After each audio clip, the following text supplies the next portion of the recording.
Anyhow, she said not only come forward because I talked to her and she closed it. That's his mother. Probably his mother. No, I know it's mother. She yelled at me.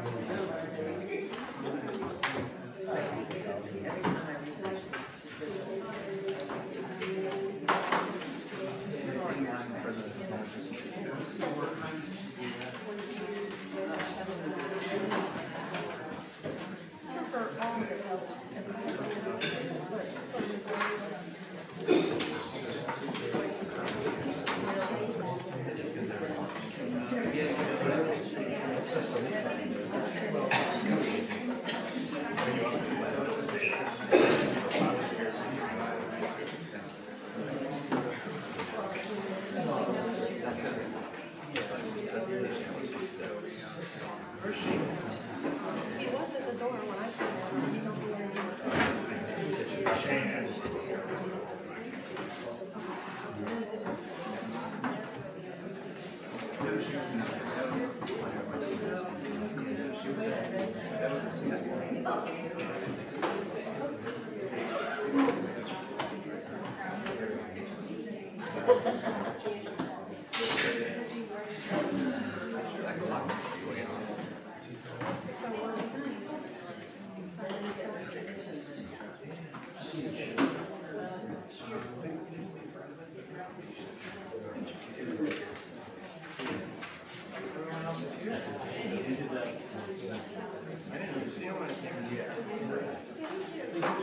I didn't see anything happen.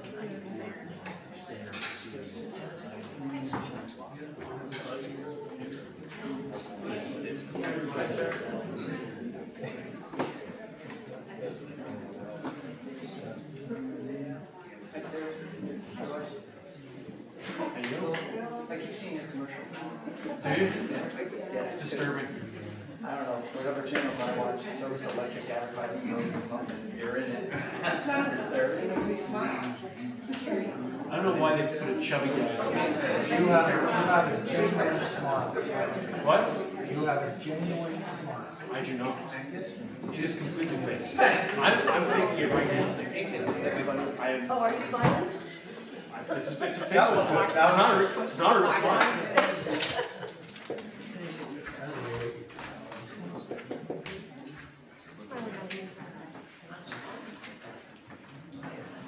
Sarah. Oh, we can follow it. We're just waiting on I was gonna say the presentation, you can see the screen, but we already saw it. Yeah. Oh, the comment. Yeah. Right. Is that what this one? What this one is? You getting it? You getting it?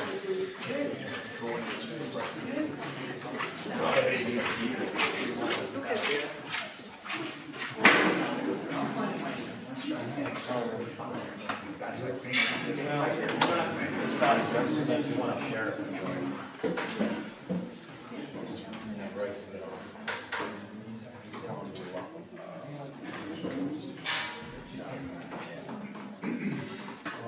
Right.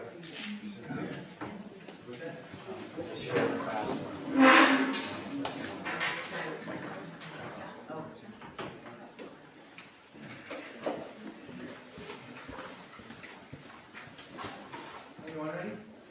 I'd like to welcome everyone to the Mansboro Council meeting. Please rise for the Recording in progress.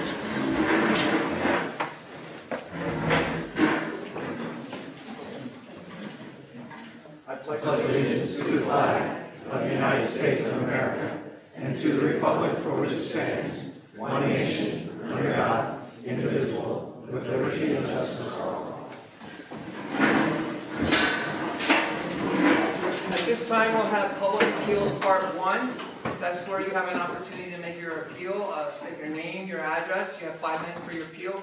If there's anything for the with regard to the water presentation tonight, you will have an opportunity to speak after the presentation. So if you have anything other than comments on the water, does anybody have a Any report? I can't see the screen, sir, so is there anyone on Zoom? There are, but let me ask them all that.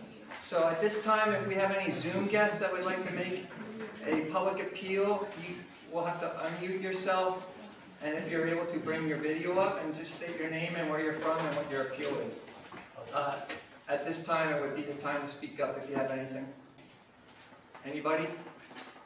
All right, hearing none. We will move on to community minute. Does anyone on Borough Council have anything to bring forward? Thank you, Mr. President.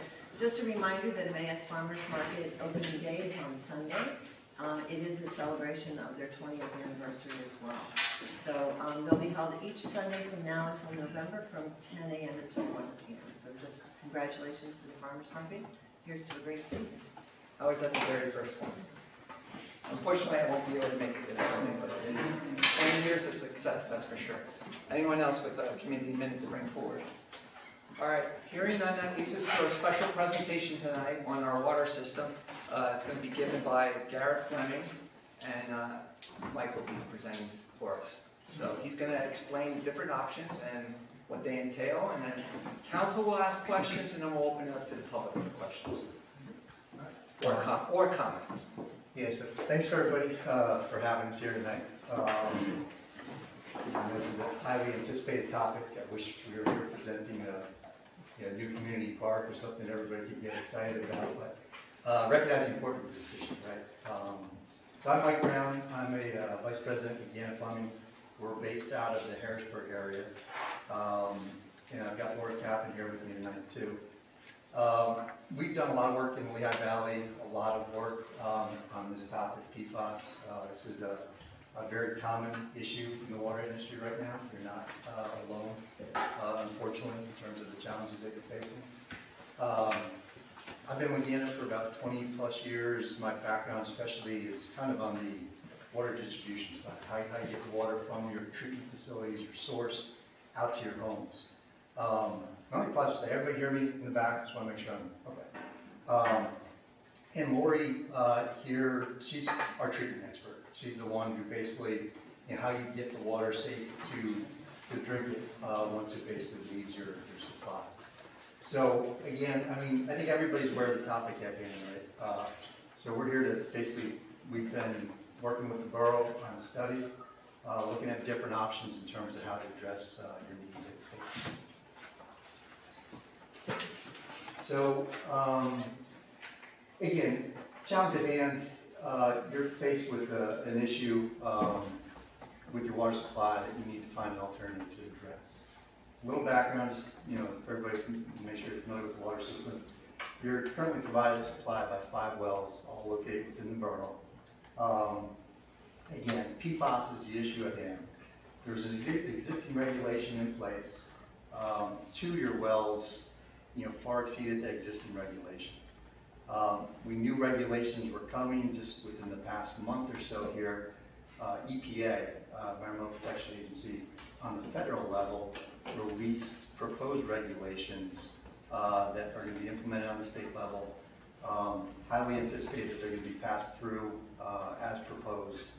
The new regulations are much more stringent than the existing regulations, to the point that essentially the system, I look at it both ways. And then finally, we also look at developing a new groundwater within the borough. And that one, I can tell you now, we found that it really is not feasible. Several reasons. The primary reason being this PFAS chemicals, they are highly transmissible, right? So once they get in the ground, they move. So basically, your groundwater, there's aquifers, essentially underground kind of reservoirs where you're pulling your well water from. Pretty much within the borough, there's a high likelihood that if you find additional wells that produce significant amounts of water, there's a good chance you're going to find these detectable levels in these other wells as well. Just the way that the PFAS moves. Coupled with the fact that groundwater development is a little bit of an unknown to begin with. We've got experts that say this is a good area for groundwater development, but it's a lot of involvement in terms of testing, in terms of what quantity of water is available. There's no guarantees in terms of the volume of water that's available. So by the time you're looking at permitting, scheduling, capital costs, and then coupled with the likelihood that you're going to be dealing with the same issue anyway, we kind of ruled that option out. So moving forward, these three options here are the ones we're going to focus on tonight. So we cross that. Okay, so I'm going to turn it over to Lori, our treatment expert. She's going to talk again a little bit, explain, again, a little bit more what PFAS is, explain the treatment options in terms of the first alternative. So PFAS, for those of you who don't know, it's not one chemical, it's a whole class of chemicals. The most common ones right now that are under regulatory limits, they've been around for a while, are PFOA and PFOS. I'm not going to try to spell out the whole chemical name, but this class of chemicals is used because they're known as forever chemicals, which is great if you want to manufacture something using these because they last, but not so great when they end up in your water and they don't decay in the environment. They were used for things like firefighting foams, coatings, protective coatings, and a lot of other industrial products, things like that, sometimes even consumer products they were in. PFOA and PFOS have been phased out, they aren't being used currently, but they were used long enough that they're still around in the environment. They do pose risks to drinking water utilities, again, because they do last, so if it ends up on the ground, it ends up getting into the groundwater, and it doesn't go, it just stays there, so. This was discovered, a while back when they did what they call an unregulated contaminant monitoring rule. They checked for these, they detected them, and that's why all these regulations started coming out. Pennsylvania Department of Environmental Protection has issued a limit of 14 parts per trillion and 18 parts per trillion for these two compounds. And that was the level we were looking at, like I said, when we first started this study, trying to figure out how to get wells 1 and 2 of the wells below those limits. In March, the EPA actually proposed a new limit, which takes it down to 4 parts per trillion for both PFOA and PFOS. The other 3 wells are right around that level, just based on very limited data we have at this point. So we sort of expanded the study to see what it would take to also incorporate those for the treatment. There are technologies that can effectively treat the wells or treat the water from the wells.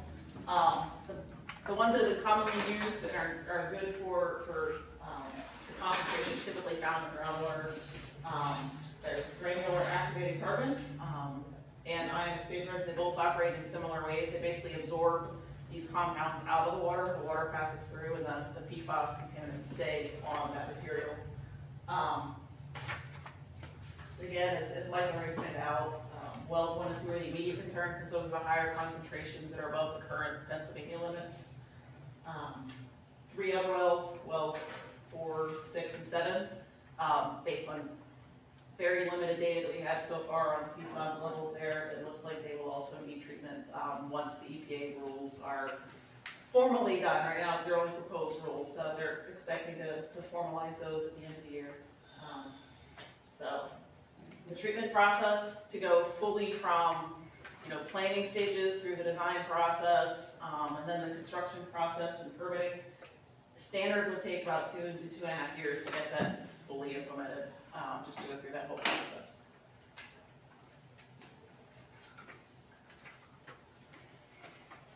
Yeah. So when we talk about schedules as we go through this, again, as Lori pointed out, they're standard, they're typical schedules. There are some potential opportunities to fast track those if DEP kind of works with you, which I think there is some opportunity to do that. So just keep that in mind as we go through this. So again, the second option we looked at is interconnections, right? And again, this is a feasible option. Lehigh County Authority borders the borough on both sides, their service areas. So currently, Lehigh County Authority operates the Allentown system, City of Allentown system, under a lease agreement. That borders the borough on the east side. Lehigh County Authority's suburban system borders the borough on the west side. So both of them, decent, moderately sized systems have the capacity to convey water. So we did look at those options. We looked at some other, adjacent municipalities, but Lehigh County Authority is the one that primarily is the best potential. In particular, Lehigh County Authority's Allentown system has excess supply capacity.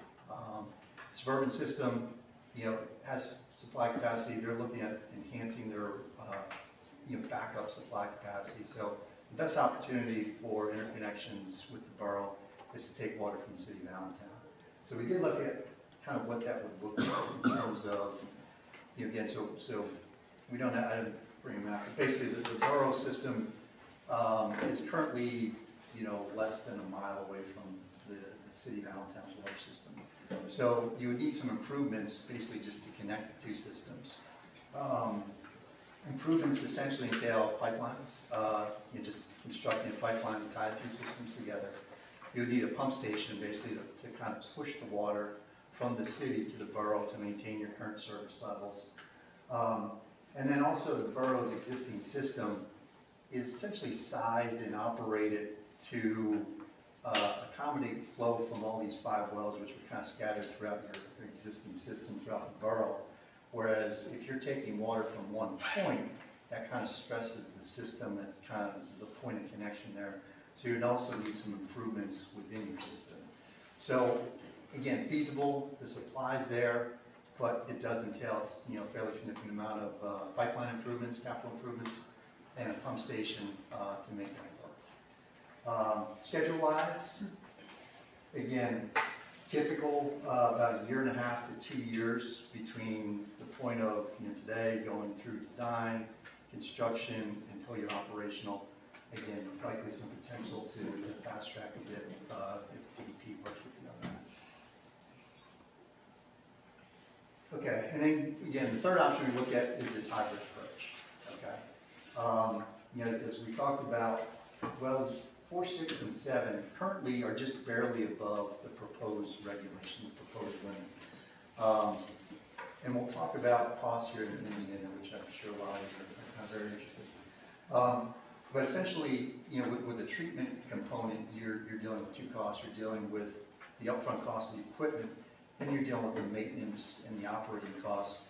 Again, these are filters. A lot of you probably already have existing kind of home filters, and over time you need to replace those. The media kind of gets gunked up, for lack of a better way to put it. And essentially, need to kind of replace that media. So, what we looked at is, because the levels in 4, 6, and 7 are notably lower, the operating costs for treating at wells 4, 6, and 7 would be lower than 1 and 2. So you look at this hybrid approach where you could treat 4, 6, and 7, still have an interconnection that basically offsets the loss of wells 1 and 2. By doing that, it allows you to maintain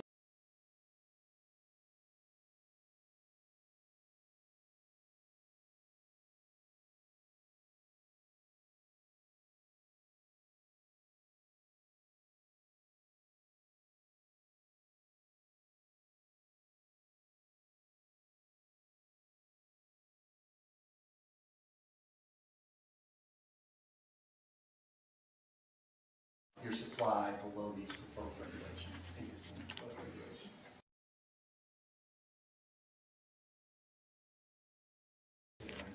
The cost. Unfortunately, again, anything that we're talking about carries a pretty significant cost. We're dealing with 2 costs. Upfront capital costs. So again, we're purchasing some type of equipment, pipelines, pump stations, treatment facilities. So any of the options we talked about involve capital costs. An annual cost, okay, which again could be your operations and maintenance, the filter media. When you're purchasing water, no different than you as consumers of the water, you're paying for that water. The borough would be paying for that water from the adjacent system. There's a similar concept there. Another component of the cost too is, over time, no different than any equipment in your home, you need to replace some of that equipment, okay? So most of the equipment that we're talking about here, you're going to get at least about 20 years service life out of the equipment. But 20 plus years, you're likely looking at reinvesting some of those capital costs. So in terms of some of these comparisons, some of these numbers, we'll spend a little bit of time on this.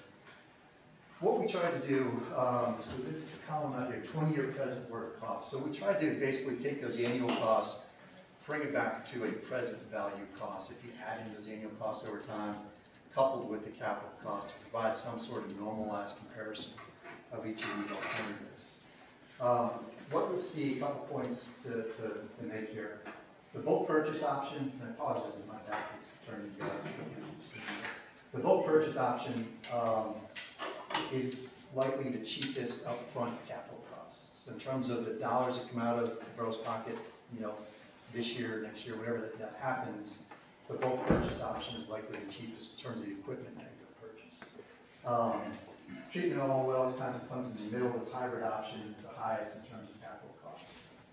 The annual cost, again, which then ties into the present work cost, the treatment is actually the cheapest annual cost, okay? So in your annual cost for treatment, again, there's certainly the physical operation of the facility, staffing, manpower, energy costs, things like that. Again, over time, some media replacements, all things like that go into the annual cost. The bulk purchase cost, this number here, which is $1.7 to $2.4 million per year, that's highly driven by the cost of purchasing the water, right? So a large percentage of that cost is the actual cost of purchasing that water from LCA. One of the things I have up here on note is we don't know exactly what that number is, right? As far as what, again, as I mentioned, the LCA leases the city downtown system. So the cost to establish that bulk purchase cost is a combination of LCA and the city downtown. Still has a significant role in what that cost is. So we don't know what that number is. We can provide a range. It's likely going to be somewhere in the range of about $3 per thousand gallons, upwards of $4+ per thousand gallons. It does have a pretty significant impact, again, on this annual cost, as you see. And the hybrid option, as we said, kind of merger of both. It's some of the capital costs, or I'm sorry, some of the operating costs of treatment facilities, as you said, those operating costs are lower. And then there is a component of purchasing water, a smaller fraction of the water compared to purchasing all the water for offsetting the loss of wells 1 and 2. When you build in the annual costs, we look at it again, 20-year present work, as we said again, 20 years in terms of a planning and investment horizon is a reasonable outlook. 20 years again gets you with that service life of most of the equipment. You'll see the numbers here. The 20-year present work cost for the treatment option ranges from about $24 million to $30 million. Okay, and again, that's annualized 20+ years. The bulk purchase option, because again our annual costs are notably higher, you're looking $35 million to $45 million. And then this hybrid option kind of falls in between about $30 to $40 million. And then the capital reinvestment, like we talked about. 20+ years from now, generally speaking, if you look at the equipment we talked about, pump stations, pipelines, and treatment facilities is the primary large equipment. Pipelines, they're going to last the longest of the equipment that we just talked about. Pipelines, we should expect you could get well in advance of 50 years service life out of a pipeline. Any of this equipment that we're talking about, aside from the pipeline, which will be in the ground, is going to be housed in the building. Again, you should get, no different in a home, a significant service life out of the building itself. The equipment within the building, pumps by about 20-year service life or so. Treatment components, 20, maybe 20 to 30 years or so, depending on how well they're maintained and things like that. But again, you're looking at a reinvestment 20+ years. So we took an estimate there to just understand, right, not just what I'm paying now, not just what the 20-year present cost is, but what's that reinvestment 20+ years. And again, similar to the upfront costs, the capital reinvestment for the bulk purchase is notably lower. It's about 20+ years from now, you're looking at about $1 million. The treatment options, somewhere in this $5 to $6 to $7 plus $8 million range in terms of another reinvestment 20+ years from now. So if we kind of, again, summarize all that up, Again, unfortunately, none of this is cheap. I will have some better news on the next slide. To sum it up, again, capital costs, the bulk option's the cheapest. The present work cost, by the time you factor in the annual cost, the treatment option's the most economical. The hybrid option kind of falls in a little bit in between, but, you know, again, there might be some benefits to the hybrid option as well. All right? Okay, so then, that still leaves you with a dilemma, right? What's the best option here? Yeah, I wish I could stand here and say, this is by far the best option, and it's a no-brainer, let's go with this option, but again, there are some pros and cons to it. So, in terms of kind of moving forward, what the borough needs to look at to determine what is the best option for their situation. And again, it gets unique, it's not necessarily one size fits all in terms of what the best solution is. Certainly costs come into play. I mean, that's gonna be one of the primary components of any decision. We talked about that, bulk purchase, lowest capital, treatment, lowest present work annual, the hybrid, or, you know, the bulk purchase, as we talked about, highly dependent on the cost of purchasing the water as far as the annual cost. The treatment options require a high level of capital reinvestment 20 plus years from now. Okay, so that's kind of the summation of the costs that we talked about.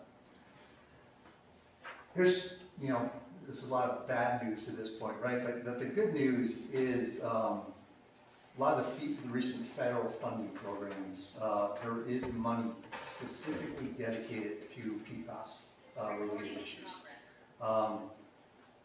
Can't provide any guarantees, you know, in terms of where that funding is, if it's available, how much will be provided to you. But you guys are positioned well to receive some of that funding. Okay, you can't make any guarantees, but the good thing is there's dedicated money specifically for this issue. The borough is proactively working with DEP. DEP works with some of the state groups that administer these funding programs.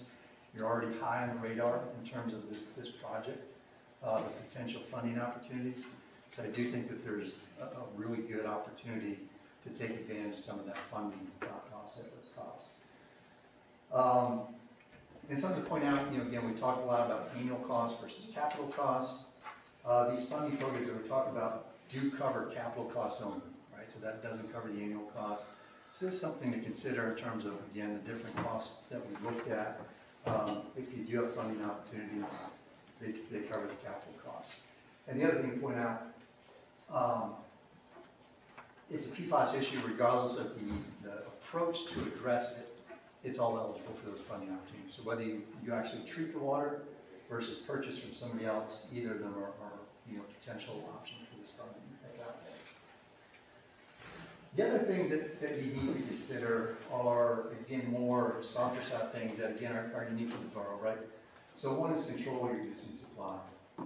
One of the benefits of the option for treatment is the borough maintains those sources, right? They're responsible for that. They maintain the cost control and things like that, okay? So that is one thing that again, to note.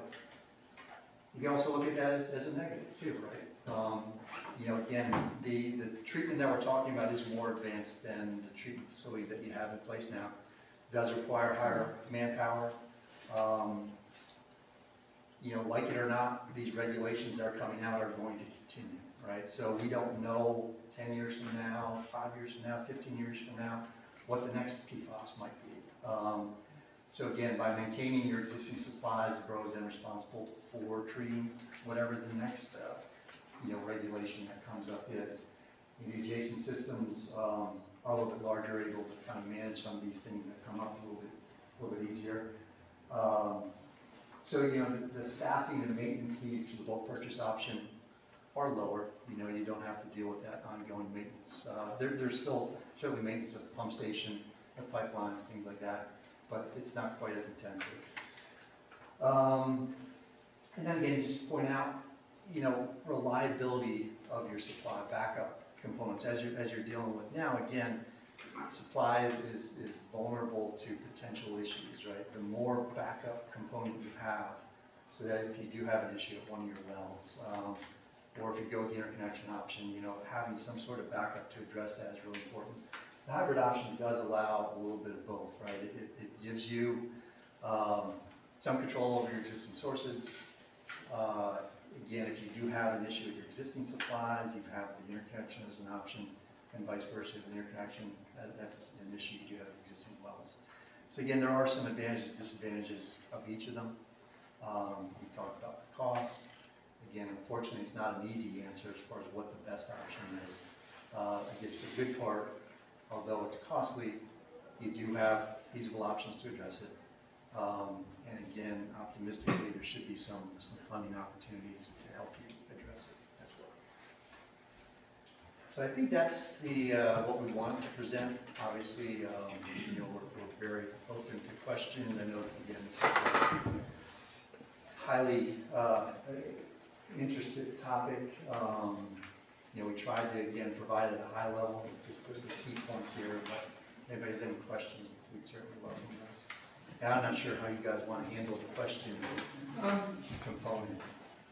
All right, well, I just wanted to first thank everyone for coming out, and I believe we have about 20 people online also, so thank you for coming out. And I just want to let you know that the general... Oh, and also on YouTube, I understand we have people watching. So, the General Administration Committee, which I am the chairman of, met last week. We had a presentation by Mike and Laurie, and they went over a much more detailed report that has more detail, more information. And we were able to ask lots of questions. So we're at that stage. Tonight's presentation to the public. Council intends on taking action at our next Borough Council meeting. So tonight, there will be no action being taken. So tonight is just strictly for you to ask questions, and I'll just allow him to pick on people and answer questions at this point.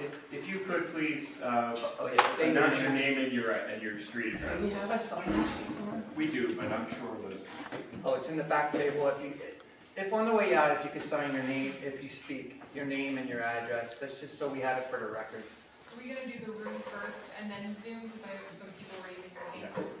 Let's do the room first.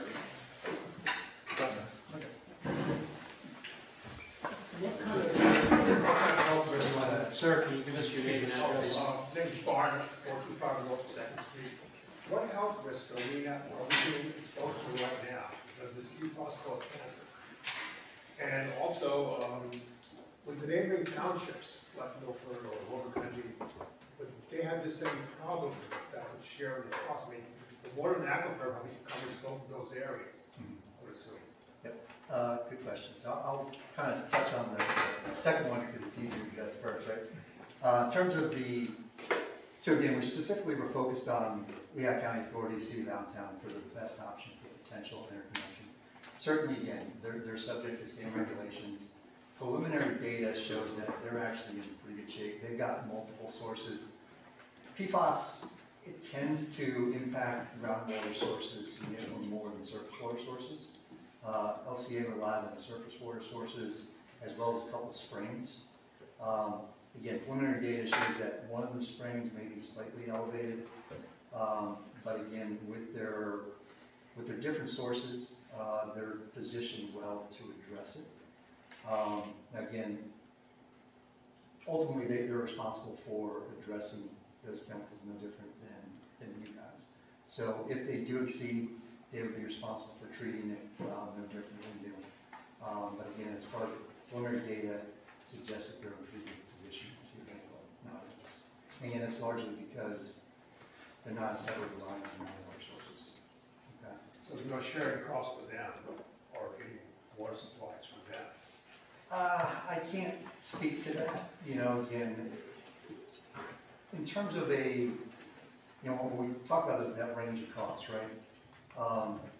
When the borough charges you for water, again, they factor in their operations and maintenance, their equipment, having to replace equipment, things like that. LCA would do the same thing in terms of what they would charge you. LCA with the city. So they would factor in treatment costs, cost of actually delivering that water, manpower, things like that. So if they did have to treat, Again, there would be some component of that that would be built into the cost. Again, how you would work that out could be all part of that negotiation process with LCI. In terms of the first part of the question, neither Lori nor I are involved in the setting of these limits, right?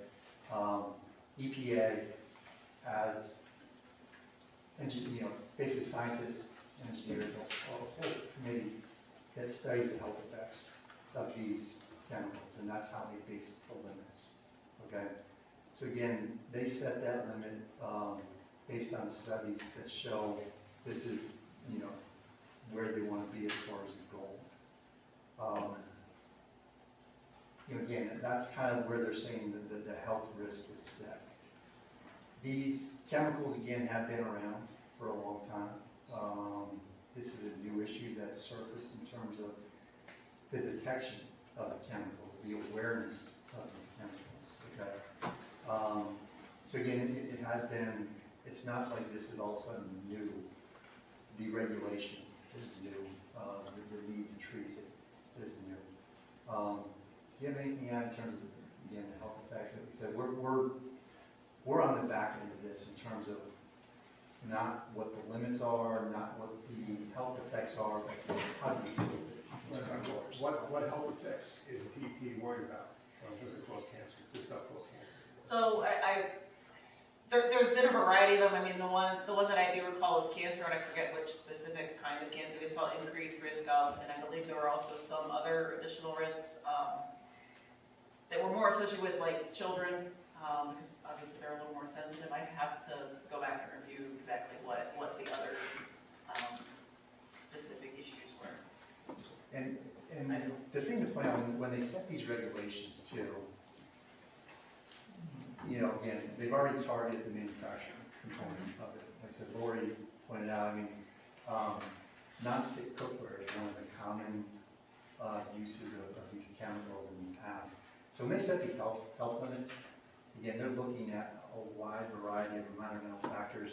The water regulation is one component, so they factor all that in. So again, just even, and again, I can't speak to the actual numbers, but if there wasn't other environmental factors at play, it very well could be that water limit would be notably higher, but they factor all these things in together in terms of setting the limits. Mike, if I could jump in, you said these chemicals have been around for a while. I just want to clarify that it just recently has been detected in the Correct. borough. It hasn't been in the water in the borough for a while. Just recent, it's been around. Thank you, and thanks for clarifying. I didn't mean, what I meant is these PFAS chemicals, again, have been used for quite some time, right? They've been detected in the water recently. Again, as we talked about, they're transmissive, right? They originate at a source and then eventually kind of get into the groundwater. So it takes a long time for that to I've been told by DEP that less than 50% of the wells in Pennsylvania have been tested. Yeah. And that includes Lehigh Valley, like less than half of all the wells in Lehigh Valley have been tested. Yeah, So we don't even know what other towns' levels are. Yeah, again, it's an unfortunate situation that you're in, but you are at least ahead of the game compared to other municipalities. Proactively testing your wells, again, this is just hitting now, and there's a very good chance that a large majority of wells within the state are going to be by these new regulations. My name is Michelle Constantine, 134 Colonial Court. So then if we got the water from Allen ourselves, they've already been checked and their levels are completely low. Any place we would get the water from, their levels have been checked. They would have to. So in other words, They haven't been yet. again, the regulations are not even official. The new regulations aren't even official yet. Currently, LCA is below the existing levels. The proposed levels, again, this is all brand new information. They're going to be right on the border. But bottom line, in order to sell that water to you, they would have to be below those limits. They would not be able to sell the water to you unless it was already treated in standard. So the house, they checked. Correct. Yep. Yep. And again, I'm getting to everybody. If I'm skipping over people, it's just who's ever catching my eye. Okay, Donna Sousa, 325 Alpine Street.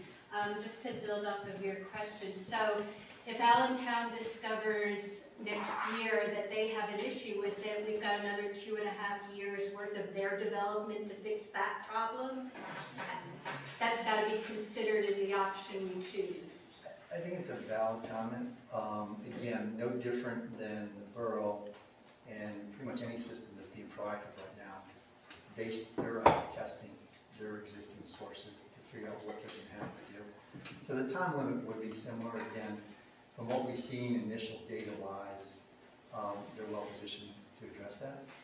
But that's correct. I mean, if they had to do additional treatment, same concept they'd be looking at. And then that cost to fix that would trickle down to us as well, so it's Now, there is some... quite risky to...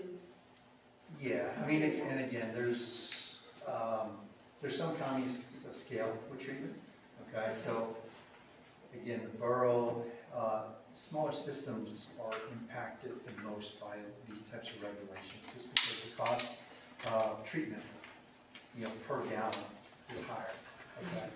So, Allentown, much bigger customer base, they could spread that cost over a bigger customer base.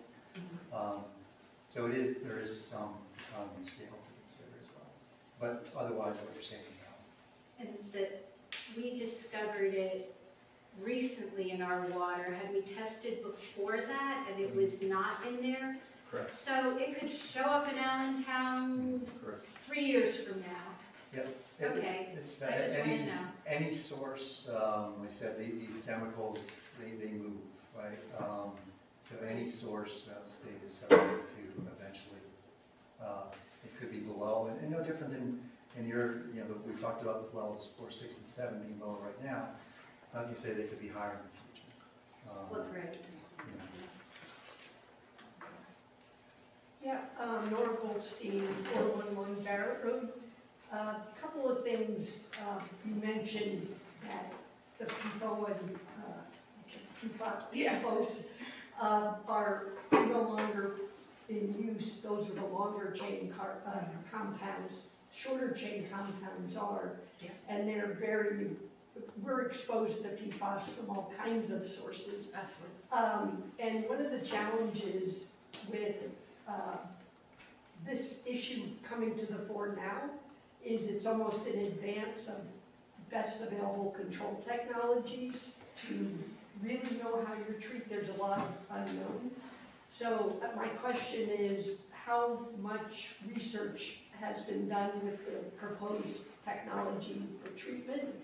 And and then the other question is where it's at right now at the proposed EPA limit in those wells. Do you know what the sources of the PFAS chemicals are?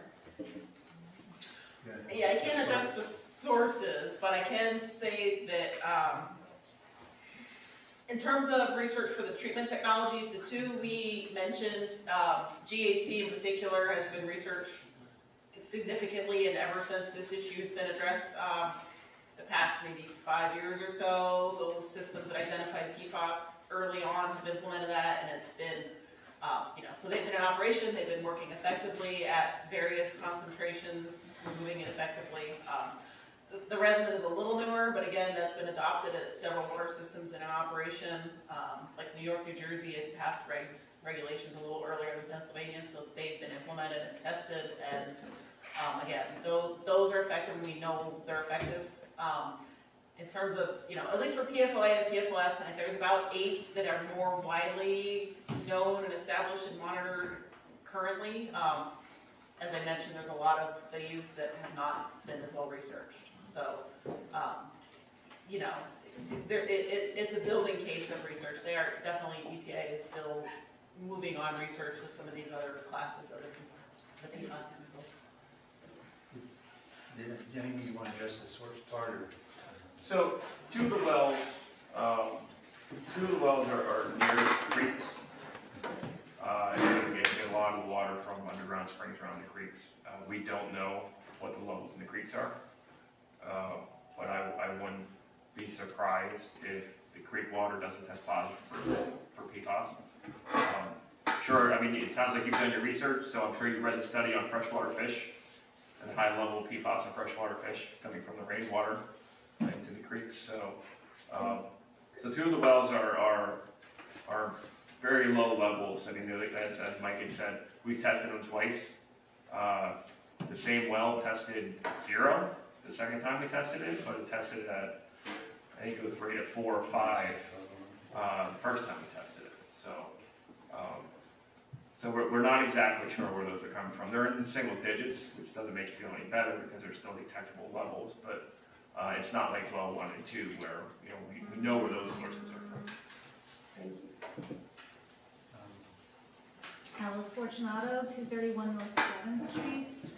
I have two questions.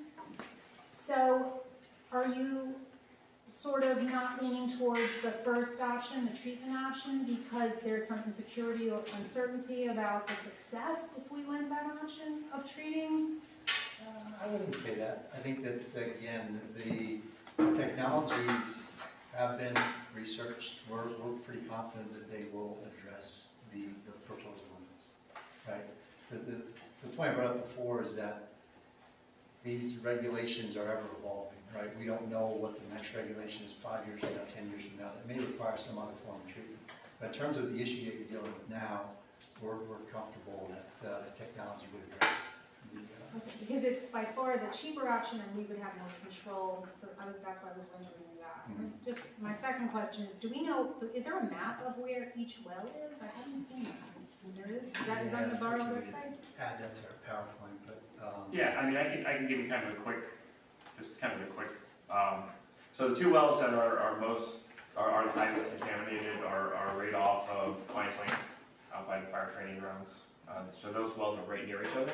They actually feed into the same pipeline, so we can actually treat both of them at the same time with a large treatment system. Another well, if you go out to Borough Lawn Park, all the way out by the baseball field, is that well. And then at Community Park as well. And then if you go all the way up Macungie Avenue, all the way out to the very end, we have a well out there. And those are the 5 active. This is related to that, so do the houses get fed from those wells exclusively, or does the water go to a main source and then get fed out? It's essentially blended. It is blended. You know, the way it works is the water enters the system at the point of the well. So, certain parts of town are going to be a higher concentration of one well than another, but it is a blended source. Eventually the water is pumped into, you've got some storage tanks in town that would kind of be highly blended, that would sometimes feed back out of the tanks. So it would be a mixture. I mean, sometimes you're going to have certain areas, depending on location, is going to have a higher concentration from one source, but ultimately it's a blended supply of all the sources. If I might add also, she asked you, what you thought was the best and whatnot, but council will be making that decision, but we also asked them that same question, but his company was hired to present the options to us and give us the pros and cons of each option and the costs, and we have to factor all those things and ask all the questions that we have to ask, and that as a council we have to make that decision. We did try to get that from him, and he was very diplomatic about it, because really, there's no one, other than the one that we eliminated, there's no one complete right answer, because we can't see the future. So, we gotta balance everything. Yeah, again, like, if cost was the only component, even that,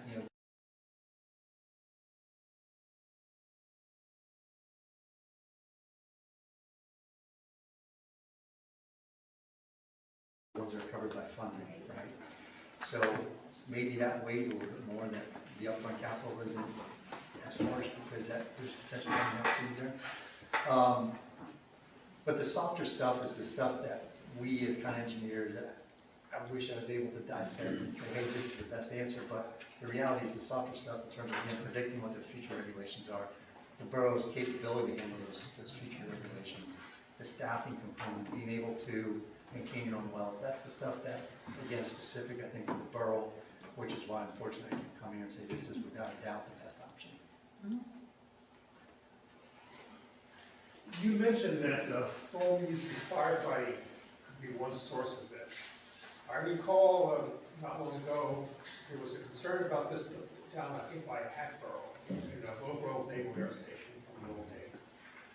Maybe you should look into what they did to control the problem I think we're facing down there. We actually designed that facility. On the base, yeah. Yeah, so we were involved with that. That was one of the earlier ones. Okay. And you're right, it was related to firefighting chemicals. We implemented treatment there to. And that was granular activated carbon, I believe they also looked at resin there, so they did check both of those technologies. But at the time, the granular activated carbon had more long-term data on its removal, so we designed to be able to remove it with granular activated carbon. So was that a cheaper way to go than some of the other options? You know, I can't speak to that situation, but something to keep in mind too is, the system location is gonna have a big impact in terms of that bulk purchase option. Some of them may not even be an option, maybe there's no adjacent utilities that can supply, economically efficiently. So I can't speak, I wasn't involved in the contract. Yeah, in that case, we weren't asked to evaluate options, we were just asked to tell them how they could treat it. So, we didn't really look at interconnections, but I do know the groundwater in a wider area had been, had extended out further, so I don't know what the local options were to supply the base. And, something that's come up a couple times now again is just the effectiveness of this treatment. Again, these treatment technologies have been in use in some areas already. Highly researched in terms of, again, this PFAS issue has been prominent in the water industry for at least about 5 years or so. It's been really seriously concentrated. Yeah. So a lot of research in terms of what the most effective way to treat is. Now, again, those studies can't address, again, is it cheaper to treat versus pull from another source or that kind of thing, because that's all site specific. But the treatment component itself has been highly researched. Diane Wood, South Second Street. So are you saying that neighborhoods, if you check neighborhoods throughout the borough, the neighborhoods closest to wells number 1 and 2 would have higher concentrations than, say, a neighborhood on McCundy Avenue out at the end? It's not as simple as saying yes or no, and certainly there's a possibility of that. So again, the way that the system works, the existing sources are treated right now. They're treated to existing regulations right now. We kind of chlorines added, things like that. At that point, the water enters the system right at that point. Okay, so in simplistic sense, if you were, taking from the pipe immediately downstream of the well, it would almost be exclusively water from that well. Once you get out in the system, again, it starts blending. Okay, so the ratio, you could do some advanced studies to figure out what that ratio is, but the ratio is kind of a bit of an unknown. Certain times of day, it's going to be higher concentration again. Sometimes, as I mentioned, ultimately the water, the way storage tanks work, the way the system works, is when there's demand in the system, that water is kind of taken on demand. It's consumed as it's being pushed out into the system. When the demand is lower in the system, right, that water's kind of filling up your tanks, and then the water kind of backfills out of those tanks. So there's different times of day. It's a blend in terms of, again, what that concentration would be. Generally speaking, though, yeah, the closer you are to a given source, there's a higher concentration of that source in the water you're consuming. Okay. If I could jump in, well 2 is actually closed. That was the one that had the highest amount, and we shut that down. And we're able to operate without that well. So we're currently operating on 4 wells. Yeah, DEP would not let us shut down the second well because of the supply numbers that we have to have in the system. So the one that has the 100 parts per trillion is still operating. So the one with 1,000 parts per trillion has been shut down since we found out in the testing. I'm sorry, did we speak about the feasibility study of shutting down the other well? DEP flat out told us we weren't allowed to shut down a second well. Oh, Yeah, it was part of the even without. consent decree, we were not allowed to do it. Yeah. legally, we were obligated not to do it. They made a mandate to us, and that was part of the consent decree that we reviewed and signed. Because that was the first thing we said, was, well, we just shut both down and figure it out later, but it lowered the supply to what they felt was a non-acceptable level. The other 3 wells couldn't produce at a high enough level to supply the town. Hi, Terry Heckman, 302 Minor. You guys say you already eliminated one of these options. Which one have you eliminated? The one that you mentioned was the drilling of a new well. The drilling of a new well. Yes. To me, what he was saying with the bulk water, to me, the best option would probably be to treat these wells, since the 2 are pretty close to what we need already. Now, I don't know what you guys are thinking, but are you gonna take input next meeting from people? So the way we, just like this evening's meeting, where there's a public appeal at the very beginning, you're allowed to ask your questions or put your input in at that moment. But when we're actually debating the issue before the vote, you will not be able to participate in that debate, only at the public appeals part. Okay. But you can share you guys can share your opinion right Absolutely. now. That's what this meeting is If about. you have an opinion now, you can. I have an opinion, I think treatment is probably the best way to go. I mean, I know the cost is a little bit more, but, you know, if we buy water from Allentown, who knows what that's gonna be in a year or 2. You know, that could put higher cost on it. Thank you. Okay. Question? I'm Anzai at 144 Spruce Street. I have a question sort of about the technology of filtration, I'm just being ignorant here. So does the filtration systems, either one of them, the activated carbon or the reverse osmosis, does that concentrate the PFAS chemicals? Any of the treatment technologies concentrate, well, for groundwater at these levels, like the current technologies, they concentrate it. The granular activated carbon and resin, they basically concentrate on a solid media. It absorbs it, it holds it there. And then when that is, when it's saturated essentially and it's not removing anymore, it gets disposed of. And so a can I couple ask, options. my second question is, how and where is it disposed of? So there's 2 options. One is heating, either incineration or what's called regeneration, where they basically heat it to the point where it does destroy the PFAS. The other option is that it can go to a hazardous waste landfill appropriately, you know, and that's an evolving science too in terms of, you know, how that should be handled. So, but right now, generally, it's incinerated, or if there's a landfill or hazardous waste disposal site, they can send it to, they can also dispose of it there. Thank you. Liesl Gross, 627 West Greenleaf Street. I am a borough resident.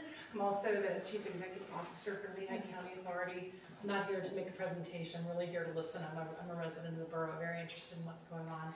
Really appreciate the proactive way that the borough has been dealing with this issue. And I just wanted to make a comment that on Lehigh County Authority's behalf, whatever option is best for the borough, we'll support. And we have a vested interest in a couple different ways. We're the regional wastewater service provider, so we receive water that we all use here in the borough, and that wastewater has PFAS in it too. We also serve about 450 customers that live outside of the borough. We purchase water from the borough system and serve those customers, so we absolutely want to see this problem solved on behalf of those customers. And I just wanted to say that if the borough were to decide that an interconnection was in the borough's best interest, that we would be there to serve and to provide water that meets all federal and state drinking water limits. Thank you for that. Jack Stover, Franklin Street, Emmaus. Has there been any calculation done on the concentration of the blended water coming into the system? I mean, we've talked about the wells individually, where the parameters are. What about the blended? With the existing borough system? Yes. I don't think we've seen. No, you guys haven't tested out the distribution system. So last summer when we did testing at people's houses, you know, as part of the water mandates that you have to do. We obviously saw PFAS levels at their houses, but they were reduced. You know, they weren't at a level of 100 or 1,000 or anything like that, but they were, I would say that they were still not at where EPA is saying 4 or under, which is a very, it's a very high mark to hit. So no matter what, it would still be a concern trying to blend, untreated water with the other water. Either Mike or Shane, can you please explain, there's two different standards. There's the state level, the Department of Protection, Environmental Protection, and then there's also the federal level.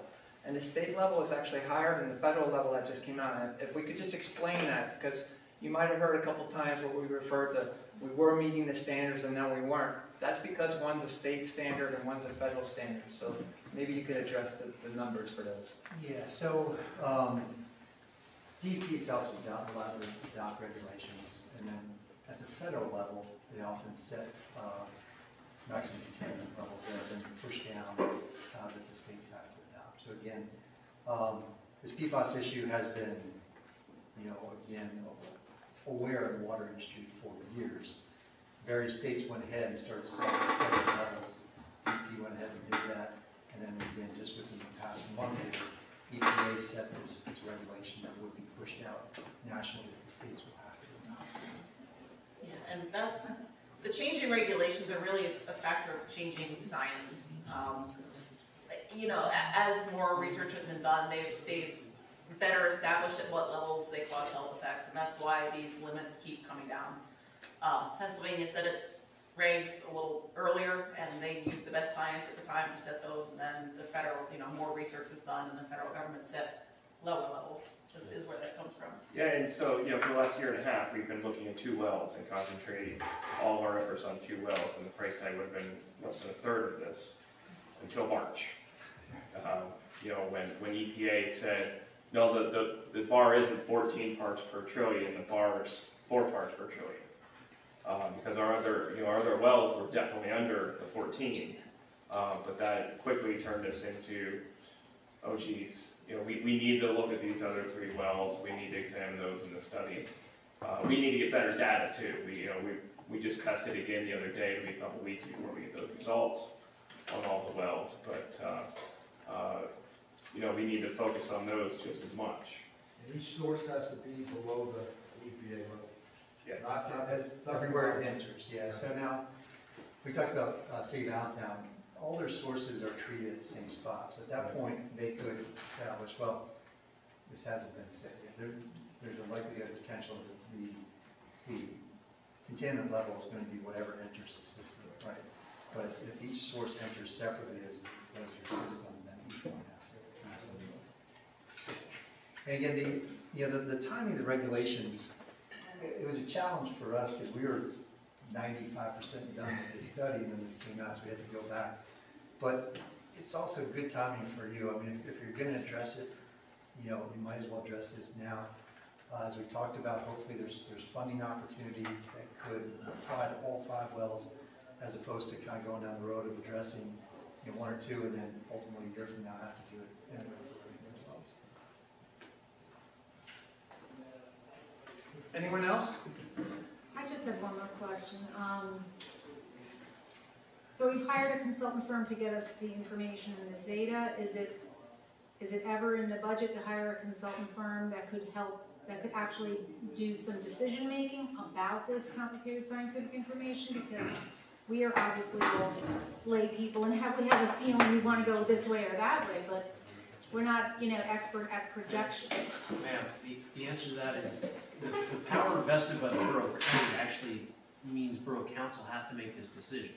They can be advised by professionals. I mean, for example, there's a borough engineer, there's me, the borough solicitor, who hire outside professionals. They provide that information to Borough Council. Borough Council then, as your elected representatives, makes that choice. You cannot delegate that authority outside of the Borough Council.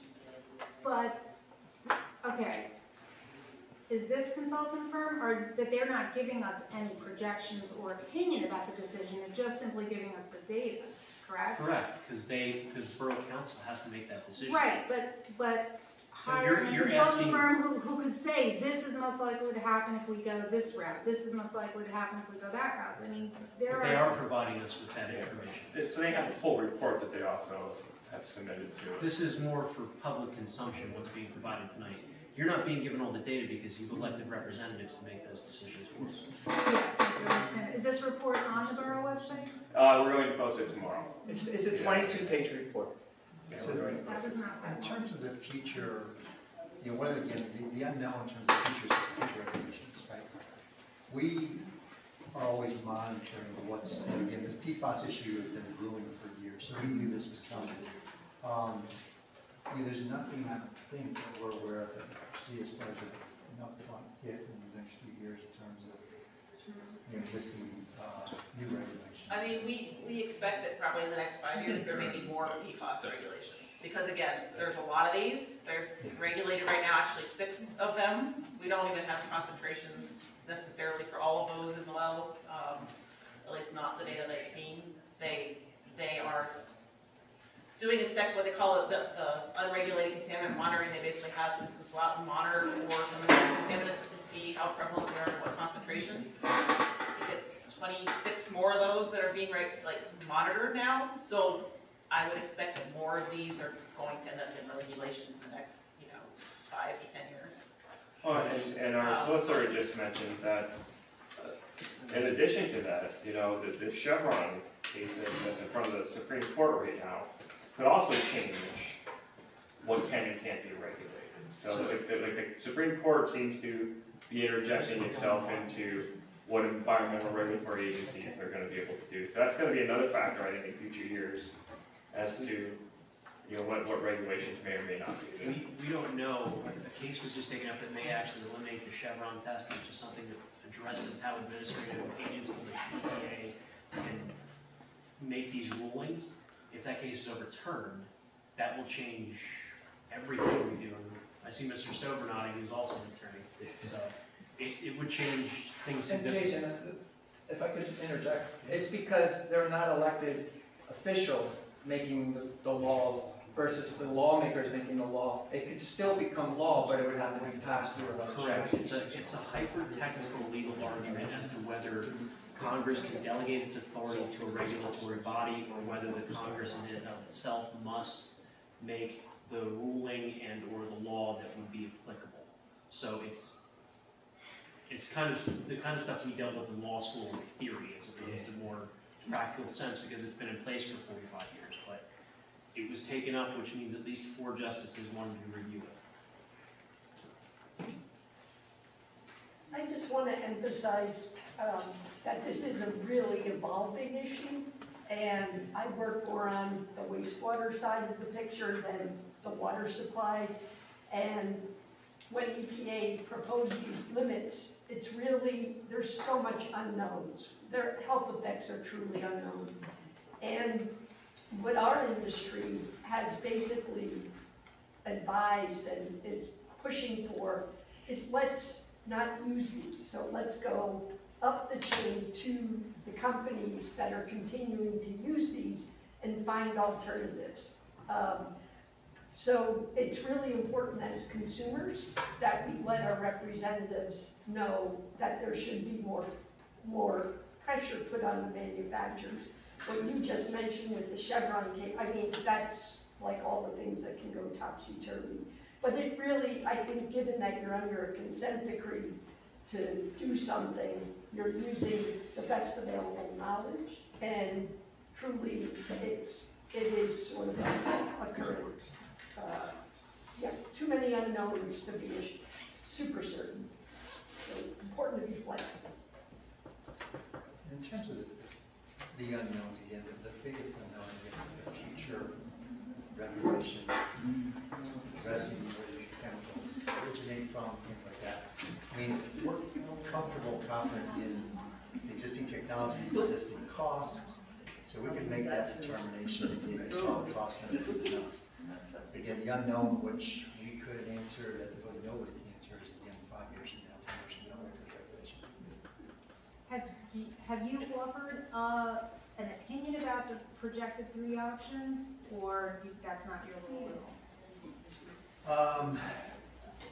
You essentially heard our opinion. I mean, where we have to stop short there is, again, what the borough's comfort level and So again, if it's purely cost, right, we saw the cost, the treatment option stands out.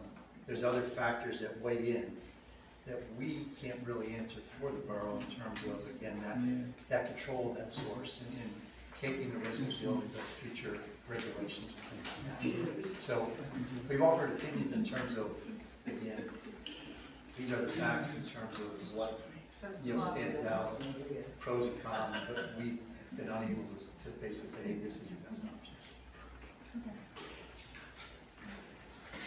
Chris Hohenscheid, 914 Liberty Street. First of all, thank you. You answered most of the questions I had without even having to ask them. So is there any data, I know we've been hearing about these two types of PFAS chemicals.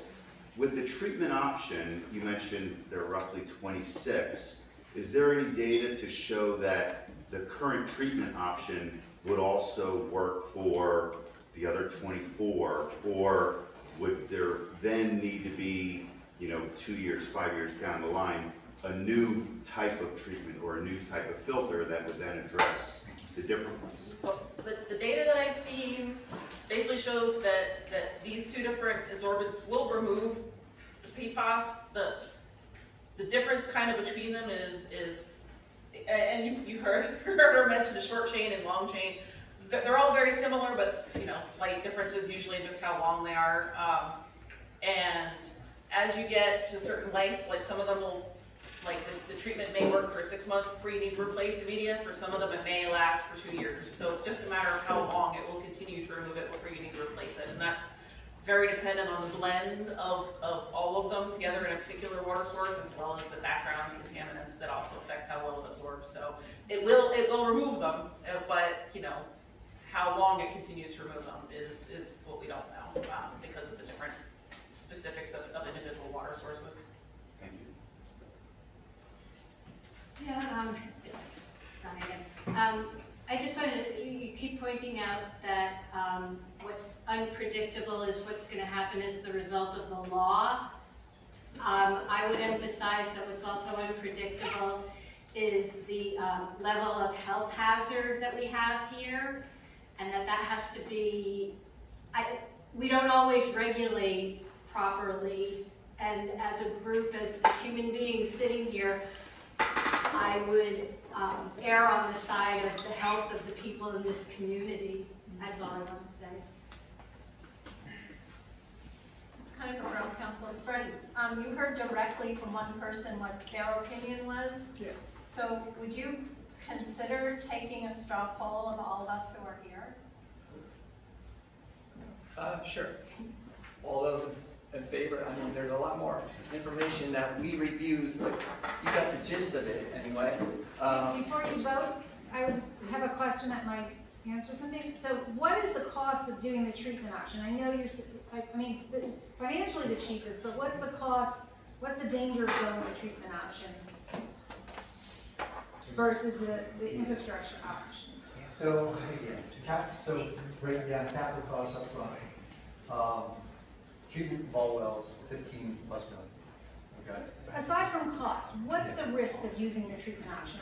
I sort of missed the answer to that. Why wouldn't we do that? I don't know if I call it a risk, but basically, so if we weigh pros and cons, right? The kind of the con of treatment option are a couple things. One is, again, 20 plus years from now, you're looking at higher capital investment, more cost than the purchase option. Okay, because the treatment technologies would need to be replaced. The service life of the treatment. Okay. So that's one The component. service life of the treatment is shorter than. A pipeline. Okay. So that's one component. Again, the borough maintaining those treatments is a higher commitment than a pump station and pipeline. Okay. And then again, we talked fairly extensively about the borough then taking ownership of addressing any pending regulations. That's kind of the negatives of the treatment. Thank you. So Shane brought up a good point. People aren't finished asking questions, and we also have to go, when you're finished asking questions, there's people online that we're going to give an opportunity to ask questions to. So if you don't have any more questions, I would like to move on and give them an opportunity to speak also. So does anybody have any other questions? State your name and your address, please. Michelle Benton, 542 Evergreen Street. I just have a just general question. In the meantime, while we're waiting on an effective treatment option for the water that we're consuming in our households, has there been any guidance about, what we can do to reduce the risk of the water we're consuming, the PFAS? So in the newsletter, our borough manager put a really nice 2-page explanation of everything that's happened up until this point. And in that article, there is mentioned that you can get a home system. Reverse osmosis removes everything. I've had one in my house for 20 years, 20 plus years. But reverse osmosis, you can pick a system up, $200 around there. And then just like this system, you'll have to replace the filter every so many months. Some last a year, some are 6 months. It depends what kind of system you get. There's also a carbon-based filtration system you can get for your house too. So in the meantime, if it's a real health concern for somebody, maybe somebody is dealing with cancer now, you drink bottled water, or you can purchase a reverse osmosis system. Just understand that the filter on your refrigerator or a Brita filter is not effective for this. So it needs to be something that's a carbon-based filtration system or a reverse osmosis system. That's kind of what my point was going to be. I'm not sure the general, I have a little bit of a chemistry background, so that is something that I'm aware of, but I wasn't sure if that has been, made public knowledge in these newsletters, because I think the first thing that people might do is go out and buy a Brita filter or a pure filter. Yeah, so that anybody that's called town hall, that's the first thing we've told them. We also, like Mr. Lavenberg said, we try to put it in the newsletter for people. I'm sure you've all gotten some kind of flyer from a water treatment company from around the Lehigh Valley. It was a brilliant marketing technique by them. But yeah, so again, reverse osmosis or carbon filtration system are the two probably most economical options for an in-home treatment system. I believe we had 10 people speak tonight. If you could please sign your name and address, because the address was easy to understand, but some of the names, especially the last names, might be hard to get into the record. So I believe there's one at the back table. Are there any more questions before I go to our video people? All right, at this time on Zoom, we'll allow Sarah to unmute any of our virtual guests. And if there's anyone online that would like to ask a question, if you could, please put your video on and state your name and your address, and then you can ask your question. And now would be the time. I have someone getting on, just give me 1 second. Tell me 1 second. All right, now would be the time. So.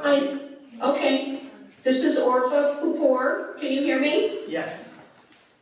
Okay, I live at 951 Fernwood Street. I happened to graduate high school from a small town called Flint, Michigan. And I still have family and friends that live there. Although it was not the complete problem with the water supply in Flint, Michigan, my understanding is that one of the problems that happened with the water system in Flint was they changed the major source of the system, and it traumatized the existing pipe structure in Flint, Michigan, because those pipes were largely old galvanized pipes. And that contributed to the toxicity in the water in Flint, Michigan. So what I'm saying is, I'm not sure if it's a question or that I'm voicing a concern about our taking in an outside source, because most of our plumbing systems in Emmaus are older, again, galvanized pipe systems. Thank you, that's my comment. Thank you. Yes, I'll just introduce section. Lori can answer more technical as far as the treatment option, but Very good point, very valid point. Ever since the Flint issue, just this issue that she mentioned is high on, again, a regulator issue. So anytime you're involved with bulk purchase, compatibility of that water is kind of one thing. So if you want to add to that? Yeah, and that is something we, not in detail, but we did touch on in our report, is that anytime you're changing water chemistry in pipes, you need to look at the difference in water chemistry. And we looked at that both from a perspective of blending, if you're doing a combination of treatment and purchase, as well as just totally switching over to a new source. We haven't done a detailed analysis yet, but there are ways to address that through water chemistry. She mentioned Flint, like there was a chemical that they had considered adding to the water that they opted not to, that may have addressed that problem before it got started. And that's the sort of thing we would look at now. There's water quality modeling that we would do, comparing LCA's source to the existing wells, and then looking at that chemistry and seeing if any adjustments needed to be made to maintain the integrity of the system. So we aren't doing something like that here. The intent of this phase of the study is really get to a point that you can compare alternatives. Hopefully, again, with enough information, you make a decision on the best alternative. The next step then would be diving down to that next level of detail that Laura just mentioned. If treatment's the option, again, coming up, confirming that the best treatment option, any other treatment issues, things like that. It's kind of essentially a preliminary design of a basis of design component is the next phase. Laura, does that address her concern about the difference of the pipes? Yeah, because we have to be aware, right, when you change water chemistry, like your pipes are attenuated to your water chemistry, and if you change water chemistry, that can affect that coating that's built up on the pipe. So yes, we do consider that as well. All right, so is there anyone else online who would like to ask a question or make a comment? Now would be the time, and state your name and address.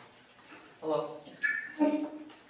Hi, my name's Celeste. I live at 424 North Street, so I'm right down the street from y'all right now. And your last name? Hi. Your last name?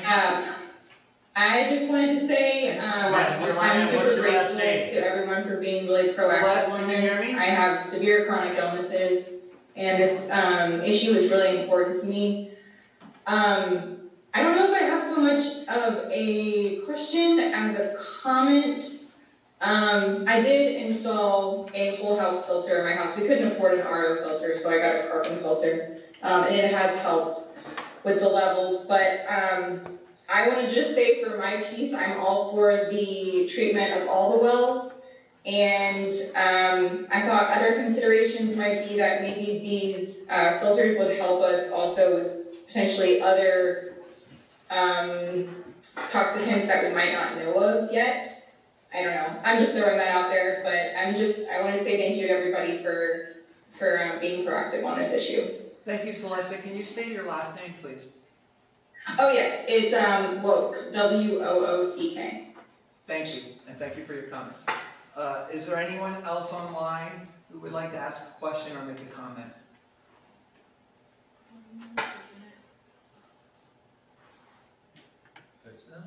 Hearing of none? All right. Well, just want to add my little 2 cents of information. There are thousands of products with this chemical in it. Things that you don't even know about. And there was a suggestion by a lady out there that mentioned that you can do your part by choosing products that do not have these products or these items in it. I just discovered that it's in sunscreen. And if you ever hear of they make sunscreen now that are reef approved, meaning it doesn't hurt the water or the oceans. So you can make choices that doesn't have this chemical in. It's in a lot of makeup. People don't notice. It's in mascara, all your makeup. So you're putting it on your skin already. Also, waterproof clothing, your cookware, your non-stick cookware. It's in thousands of products. It's depressing when you find out. I wish I would have never known. But you can make choices on your own. That's one point. For my studying this or looking into it, the first time that I've seen it addressed in Pennsylvania was 2012. There's a private company, water company, Aqua. and they have a system for probably 8 years. There was a great article, I believe it's the Philadelphia Inquirer, and they've been addressing this with, and it's this system that we're looking at.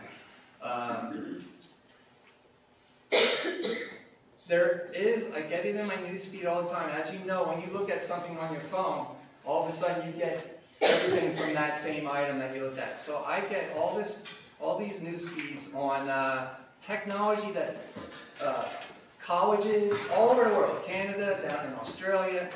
I'm reading about all these technologies. There will be something down the line, but it might be 20 years out until it gets to a scale for a community to use it. But that could help us in the future also. And I think that might have to be part of our consideration, because you mentioned 20 years out, but 20 years out we might have other choices. So with that being said, we'll do just an informal vote by raising your hand. If you don't want to participate, that's fine, but it gives us an idea of what you're thinking at least. And one is, would you prefer, there's the three choices: to have the filtration system installed on the wells, to have the purchase of the water from Lehigh County Authority, who purchase their water, they purchase the water from Allentown, correct? So, and then the third choice would be a combination of having a filtration system and having some outside water from LCA. So, how many people would be in favor of having our own filtration plants on our wells? Okay. How many would be in favor of purchasing water from LCA? Anyone? And who would be in favor of a combination of purchasing and having filtration? A couple. Okay. 3. All right. That gives us an idea. Thank you very much for coming here. All right. I allowed everyone in the audience to ask questions and bring up their concerns and on the video. At this time, if council would like to make any comments or ask Mike or Lori a question, or our solicitor, I'm going to give you an opportunity now. Anybody would like to make a comment, statement, question? And if not, we'll move on. Councilman DeFrank. I just want to make one. So, Michael, it's in your report, but I didn't hear it as clearly. You said removal of these chemicals. Even though this is the best technology out there, it does not remove 100%, correct? It removes to detectable levels, right? So it removes to basically the limit of regulation, but below that, again, the science isn't available to figure out the levels below that. Okay, I just wanted to make sure that it doesn't not case that we still have some, because we potentially could have some. Just want to make sure. Other than that, I'd like to thank you both for the report. I thought I'm on GA too, so I got to hear the full thing last week. So I want to thank you both for the into this and for answering all of our questions last week and answering all the residents' questions. And I'd like to thank the residents for coming out, because we don't generally see this, but we do appreciate it when you come out and tell us what you're thinking. And Mr. DeFrank, just, Mike, maybe we can clarify a little bit. I think the issue is the science. Our issue from the beginning has been the technology for testing. And the science can't test it down low enough to say whether or not it's completely absent or not. I think that's just in case it shows up after we do, we have to do something. I don't even think the testing can, because we've had that issue with testing companies. Like we've said, like, I want nothing in there. Like, can you detect that? And a lot of them, at one point, they could only get down to 2 parts per trillion. And now we have a company that can say it's non-detectable. But I don't think any of the testing that we know of can actually determine if it's detectable or existent or just not detectable. And this is parts per trillion, correct? Per trillion. Which is, for me, mind-boggling. When you're talking 4 parts per trillion. Mr. President, I just wanted to acknowledge the countless hours Mr. Pepe has spent with DEP, just every resource, including yourself. I can't say, I couldn't even add up the number of hours. Yeah, probably in years now at this point. There's been a lot of work to get to this point, and we have one more step. We still have a very important step for us as council to make. I encourage you all to come out to our next council meeting as well, so that you can hear, after we deliberate and make a decision. So again, thank you all for being here and with your questions. And we have a tough task ahead of us, but we got a lot of great information. Thank you so much for providing us with the details that we need to make that decision. Thank you. Thank you. Anyone else on council? All right, I'd like to thank everyone for coming out. You're more than welcome to stay for the rest of our meeting. People usually don't, but if you want to, fine. But if not, I'm just gonna take a 1-minute recess, just if somebody wants to leave and not disrupting the meeting. So we'll take a recess. Recording stopped.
Again, I'm also.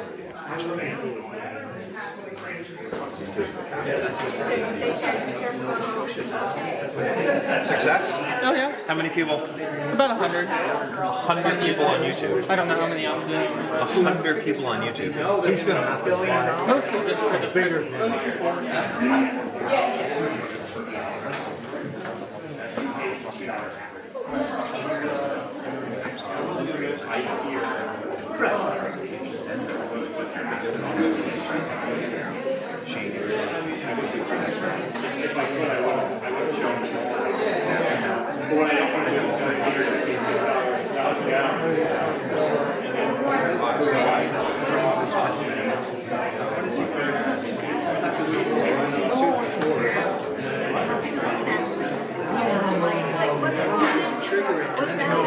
Because it happens a lot. For like 10 hours for a long time. I still might want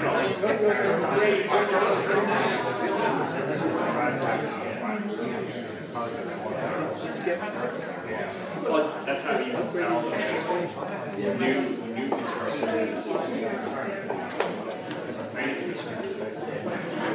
Alright guys, yeah, we gotta get this.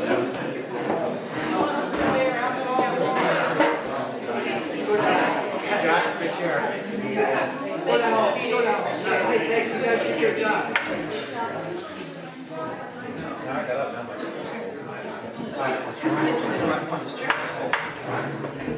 Thank you.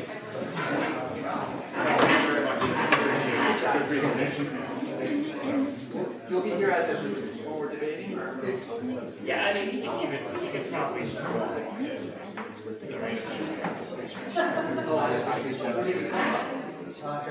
Oh, we should sing.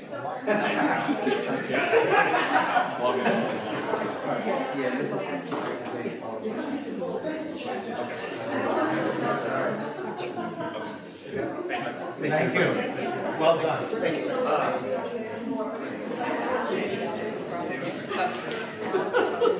Bring it on.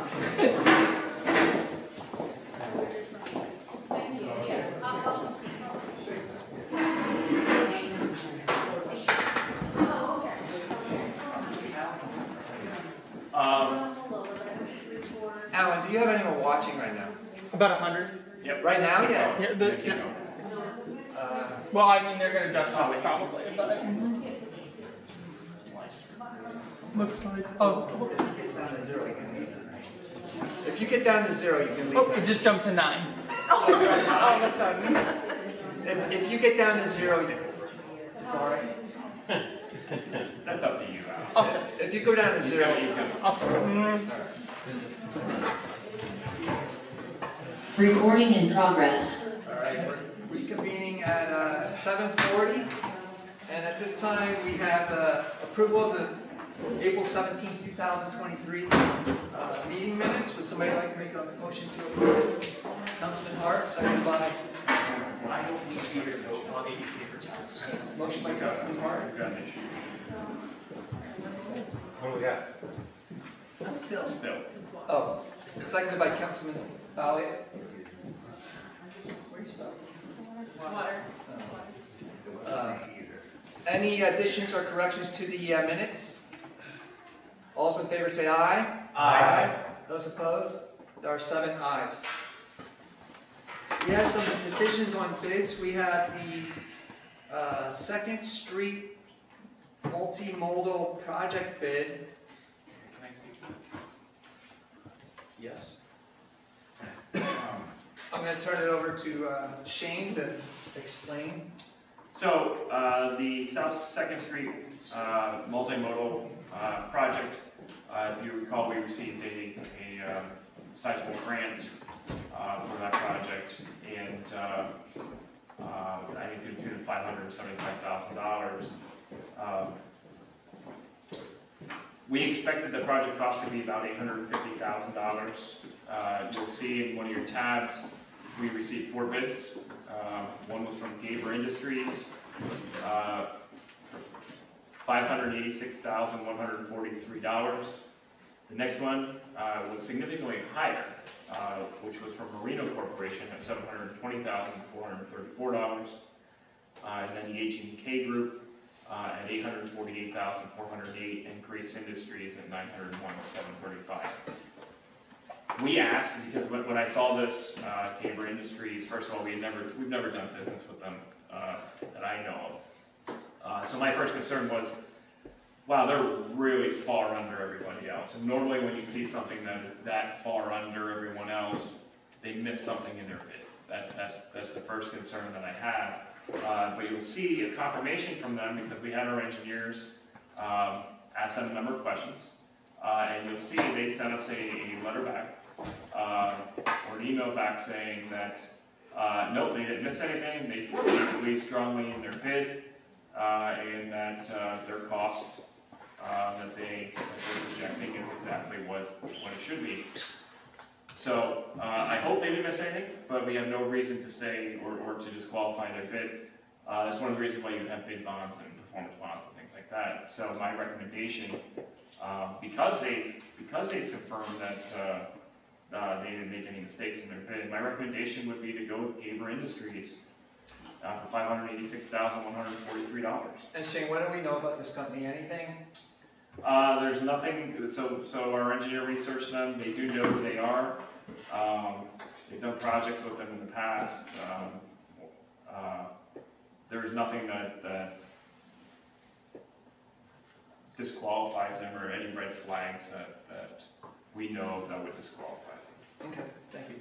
Okay, would somebody like to make a motion to approve Gaber Industries for the amount of $586,143.65 for the South 2nd Street project? Councilman Anders, second.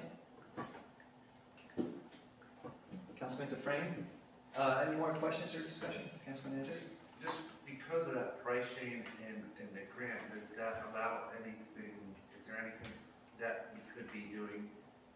Are there any extra funds that? Well, so that grant is very specific.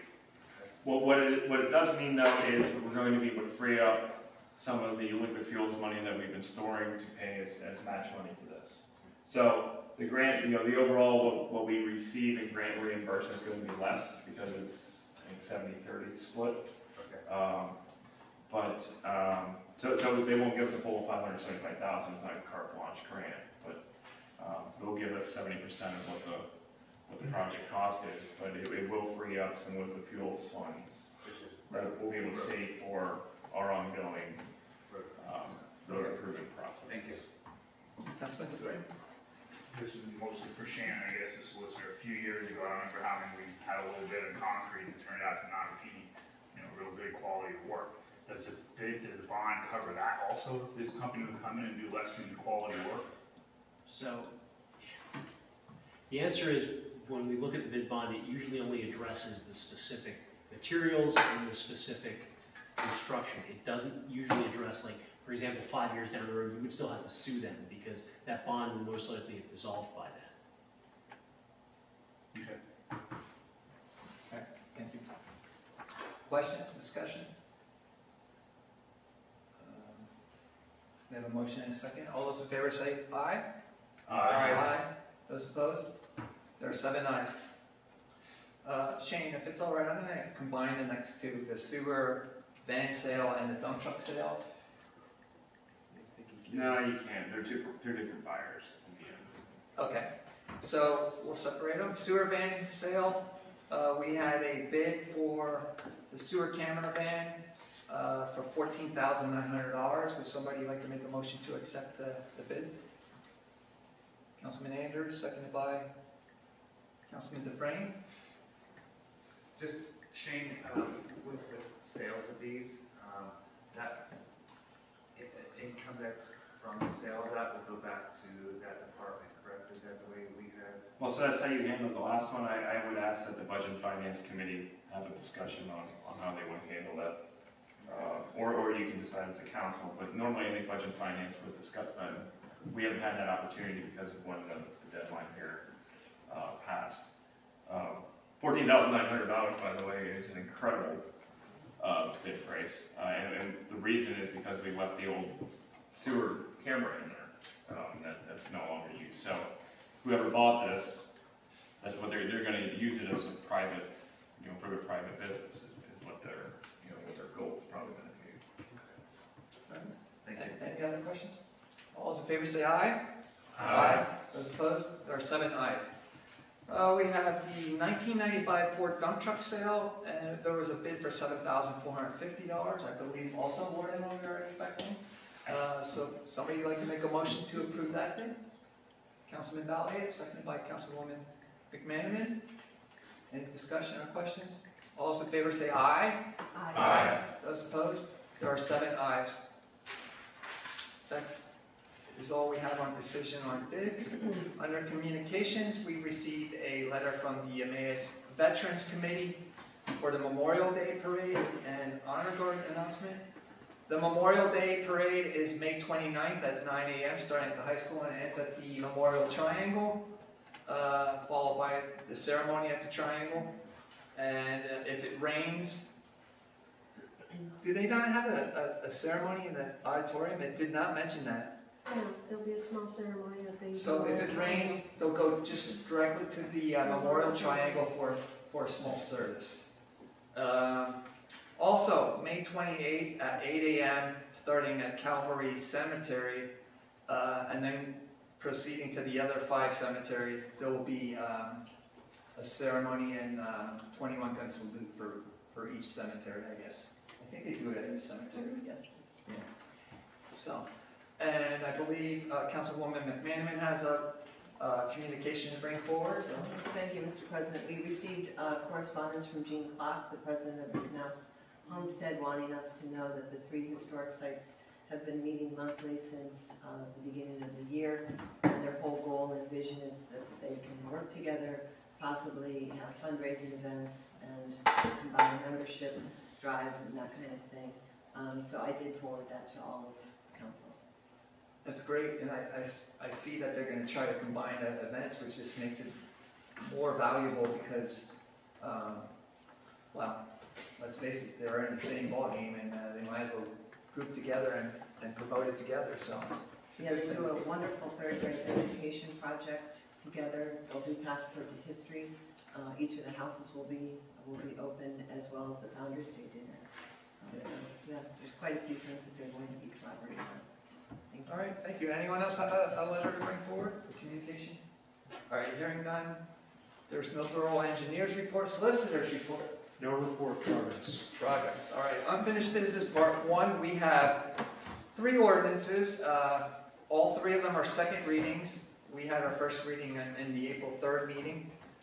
Ordinance 1241, an ordinance of the Borough of Emmaus amending Chapter 15 of the Consolidated Code of Ordinances, extending residential permit parking areas to additional streets throughout the Borough of Emmaus.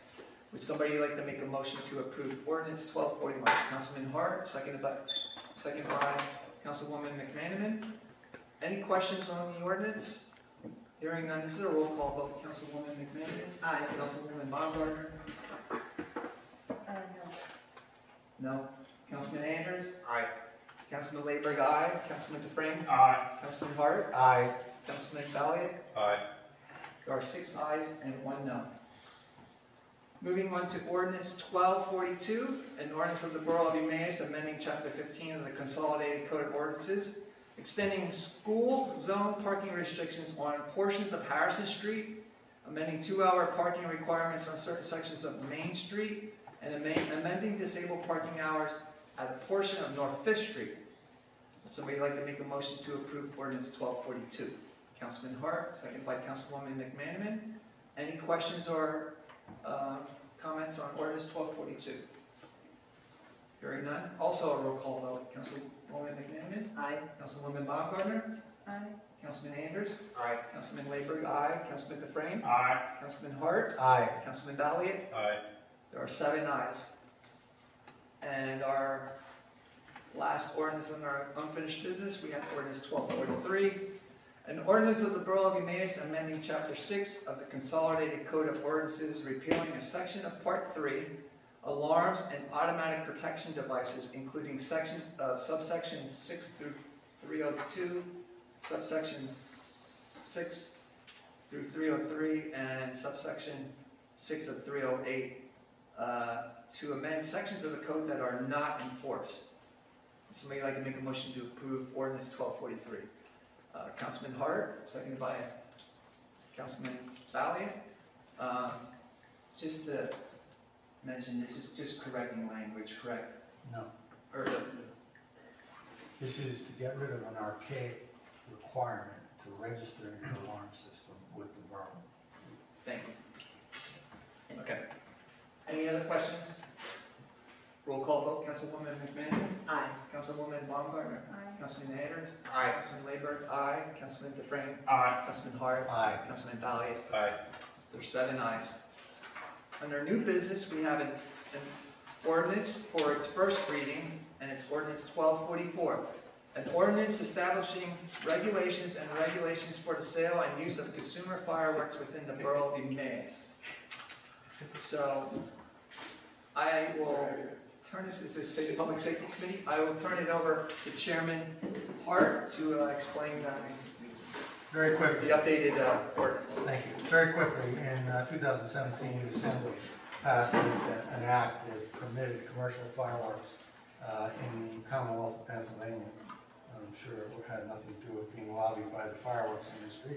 Nonetheless, it created the expected disasters as far as noise ordinances and increased harm to citizens. Recall that we actually signed a letter to our representatives asking them to repeal that act or modify it. Well, it took until 2022 to come along with Act 74, which amended that first act. 74 allows municipalities to issue permits for the use of displays, enacting regulations of consumer fireworks, including requiring permits to set off, allowing regulations to require verifications of distances from structures and vehicles, and to set hour limitations on the use of fireworks.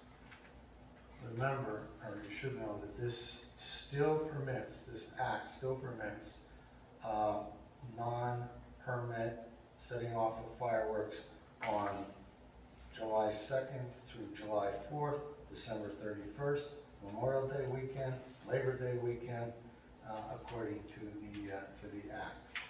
We suggested that we would grant weekly basis for the sale of consumer fireworks in the borough, which is how they're usually sold in non-brick and mortar tents that they would have to come to us for approval of that. We're stating that we would not permit fireworks to be set off within 150 feet of any structure in the borough and would not be able to be ignited on any borough property without previous approval by Borough Council. That's basically the sum and total of it. And with that, I'd make a motion to approve it. Motion by Councilman Hart, is there a second? Councilman DeFrank? I'm not opposed to this, but I think we need to clean this up quite a bit.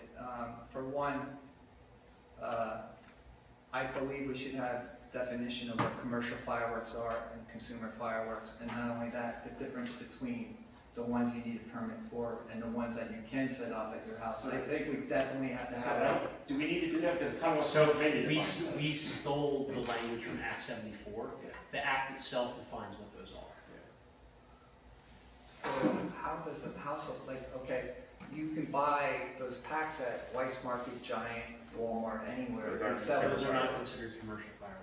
And here, I can email, if you want, I can email you the act. You can see what it is. I actually probably sent the research. I probably sent to you. Probably have the citation in it and it has a link in it. I'll forward that to you. Okay. But it doesn't because it's already defined by the act. We don't have to do that extra work. All right. So, like section 1, it says sale of consumer fireworks, but below it says commercial fireworks. And it refers back and forth between commercial and consumer. Consumer is purchased, commercial is commercial grade. Those are terms in the act. Now, like I said, this can be cleaned up if that is an issue, but that comes from the act itself. And then the one other part is under permit fees. You have permit fees listed, and then on this page 3, second last paragraph, it says about where you can purchase to issue permits as well as citations for violations and stuff. I think if you're gonna put where you can purchase the permits, I think it should be under the section where the permit fees are, and not in a separate area that's, I don't know, I just think it makes sense to put it all in one spot instead of on the third page where it's not even. You have a section where it says. I permits. understand that. What we did was we created a section, just like every other, so the way that we broke this down is how every other piece of your borough code is. Anywhere where the borough code says fees, it has a separate section established for fees. Is that so you can amend your fee schedule easier? Yeah. And So then, that's why we did it, because if you look at the top of that section 6 front, where it says the following fees established in this section, beginning in the fiscal year pursuant to adoption of the ordinance should be established each year via resolution. So that's why we put fees as its own section there. That's pretty standard. can we lump that paragraph in with section 6? It is, that's what I'm saying. No, it's under section 7. No, it isn't. Section 7 is penalty. I'm referring to this paragraph here. So, what paragraph? You talking about this paragraph? It's right here. That's it, that officers can enforce it. No, it says. No, that's. Issues permits. Understood, but what that section is, that's being further ordained that we have the authority to enforce, to issue, that is a standard piece of It's language. legislative All right, language that lays out. All right. And then the other part is, I know you got this right from something else, but section 1A, it goes capital A, capital B. I'll give you an example. On section 2. Under B, it says B and it has small a, small b, small c, and it has I. Yep. Because it's a subsection of B.C. So that would be cited as section 2, subsection B, subsection C to subsection I. And then you go to section 4A, and then it goes small a, and then it goes I, and then it goes number 1. That's correct. Because you're gonna get that even more, Brent. That's just how outlining The works. proper layout for an outline. All right? I just think I think we should have the definitions in the actual ordinance. That's my own opinion. I can pull the act, and if I can talk to Mr. Pepe and add that, and perhaps that can be addressed. I say call the question. It's ready for a vote when it's ready. I mean, it's still a discussion. Anyone else have any questions? Yeah, you have a first and second. Any other questions? Roll call vote. Councilwoman McMahon? Aye. Councilwoman Baumgartner? Aye. Councilman Anders? Aye. Councilman Ladenburg? Aye. Councilman DeFrank? Aye. Councilman Hart? Aye. Councilman Dolly? Aye. There are 7 ayes. So those corrections, those definitions will be put in? I'll send you what they look like from the act, and you guys can decide if you want to amend it. I mean, that wouldn't be a substantive change because you're simply adding in something wrong. So we don't normally. So that's a state ordinance, a state law, right? Right, So I just think if somebody wants to look up a law for Emmaus, they shouldn't have to go to 2 different places. I think it'd be nice if they could just say, this is where. I understand that we have a whole lot of amending to do in our borough code. No, it's specifically just this, I'm asking just for the definitions, that's it.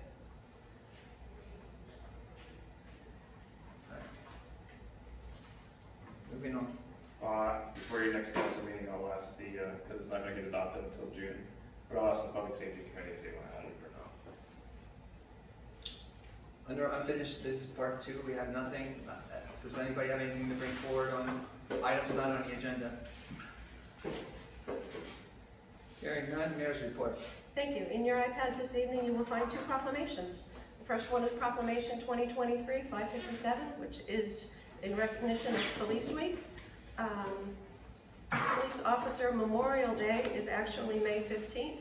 So for the week of May 14th to the 20th is known as Emmaus Police Department Week. So when you see an officer, thank them for their service. They don't hear that often, but please do. Also, you have Proclamation 2023-558, which is in reference or in recognition of the International Compost Awareness Week, which is next week, May 7th to the 13th, and this year's theme is for healthier soil, healthier food, compost. Thank you, Mrs. McManaman, for that one. Also, the department did receive notification from the Pennsylvania Commission on Crime and Delinquency. We will be receiving a grant in the amount of $86,770. This was the grant that Deputy Chief Hampshire had submitted during our budget process. It's not nearly what I was hoping for, but we are getting grant money, which is a good thing. So other than that, I'll report progress. Thank you. Committee reports, Public Works Committee, Chairman Anders. Yes, nothing for official action. Our next meeting is Wednesday, May 17th at 4 p.m. via Zoom, and with our report of progress. Thank you. Health, Sanitation, and Codes Committee, Chairman Valier. Thank you, Mr. President. Tonight we have a few things for Council's consideration. The first on the list is a professional service agreement with Barry Isett. And basically what this is with our not full codes department right now, we're going to be able to lean on these guys for some plan reviews, inspections, all that. They're also going to help cross-train our current codes officer. It's a pretty basic agreement. We kind of discussed it at our committee, and it just needs council's approval. So with that, I'll put it in the form of a motion. Motion by Councilman Valier. Is there a second? Councilman Hart. Discussion? All those in favor say aye. Aye. Those opposed? There are 7 ayes. All right, the second part to that would be their fee schedule. So this is going to supplement. I'm sorry. This will supplement our fee schedule, and keep in mind the prices of this stuff is increased a little bit compared to what our fee schedule is, but this is not a forever thing. We have some things in the works. We've got some interviews coming up and whatnot, so we need to adopt their fee schedule. So I'll put that in the form of a motion. Motion by Councilman Valier, second by Councilwoman McManaman. Any discussions or questions? All those in favor say aye. Aye. Those opposed? There are 7 ayes. The next is a escrow release for Tillman Street Security in the amount of $218,419.10. Attached in our packet is all of the stuff that they have met, and our engineer says that it is okay to release these funds. Motion by Councilman, placing it in form of Motion. Motion by Councilman Valier, second by Councilman Dufresne. Any questions on that? All those in favor say aye. Aye. Those opposed? There are 7 ayes. The next thing on the list is we have one more extension option left with Whitetail for our refuge and recycling. Is this a 6th year? Or 5th? 5th year extension, so it would be our, 5th year extension? 6 years. Or 6 instead. Is it 6 overall? So 3rd extension. We took advantage of the extensions. Yep. This extension increases the cost of garbage by about $18,000 this year, which would be far less that we're going to expect when we put this out to bid in 2024. We would start the bid process for 25. So this is a great thing for us, and thankful that our contract was as long as it was. So with that, I'll put this in a form of a motion. Motion by Councilman Valier, second by Councilwoman McManaman. Any questions or comments on the contract? I was just going to point out, I've done 2 renewals for different municipalities this past year. They have doubled the cost. Doubled. Well, you got to think fuel and And labor the dumping- alone. Well, the dumping fees are also. I just want everybody to be aware that you're going to feel the pinch on that next year. It's bad. Isn't recycling higher as well? Every single problem- part of this problem has been is industry consolidation. Yeah. Whitetail's one of the few that's still left, and the other one is JP Mascara. That's it. Those are pretty much all that are putting out bids in the Lehigh Valley right now. Councilman. Thank you. While we've done a very good job in the past with those was a committee in negotiating in advance for contracts. Is there a possibility that we can kick off that discussion earlier so that we have a better appreciation for the budget this year and the following year? Well, so good question, Mr. Hart. So we have to, we will probably start late winter, 2000. So like January of '24, start putting the bids back together. We will need to have that bid out probably in May or June of next year for the 2025. Yeah. Okay, thank you. Anybody else? All those in favor say aye. Aye. Those opposed? There are 7 ayes. Attached are meeting notes from our last meeting. Our next meeting will be May 31st at 4:45. With that, I'll report progress. Thank you. Parks and Recreation Committee Chairwoman Baumgartner. Thank you, Mr. President. There's no items for official action. Our next meeting is tomorrow, May 2nd at 4:45 p.m. Report progress. Thank you. Public Safety Committee Chairman Hart. Thank you. You already handled the 4 ordinances that were under consideration this evening. The meeting notes from the 27th appear in your packet. There are 3 quarterly reports that we didn't get in here, and we'll have them for you next meeting. With that, our next meeting is scheduled for May 25th at 9 a.m. via Zoom. With that, I'll report progress. Chairman Hart, there was a question that I forgot on fireworks ordinance. In the original, if I remember correctly when I read it, the state new ordinance is allowing you to confiscate the fireworks if it's if you catch them setting off illegal fireworks, they're able to confiscate them. Is that part of it? Do you know, Jason? I'm looking right now. Because I remember reading that somewhere, and I didn't know if it refers back to the state ordinance or if we need to put it in ours to confiscate them. I don't think that's in the actual ordinance. Okay. And I don't know and if we I did just discuss remember that. the topic in the newspaper, that's all. I'm sorry, what's that? And we did not discuss that at our committee. No, nothing. So nothing I read on the highlights of the state law say anything. Because about it. I read a bunch thought of I highlights. remember I was going to say, reading that. that may be specifically related to a specific municipality that has some sort of confiscatory authority. Because I thought it was a good thing if they could do Well, we that. confiscate and then we could shoot them off altogether. Yeah, that's if you vote on it. Yeah, but not on borough property, unless you approve it. No, we'll pay ourselves. Right on. You get Alexis out of it too. That's all, thank you. I thought that was part of the state ordinance, I thought I remember reading that, but it could be something that somebody brought up. We'll take a look at it. It is. Yeah, we'll take a look at it. Thank you. Progress? Progress. All right, General Administration Committee is myself. We have a residency policy request for non-union employees of 35 miles as the crow flies, correct?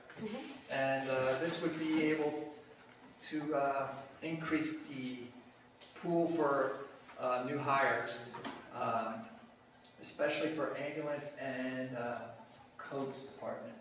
Is most specifically what we're looking at.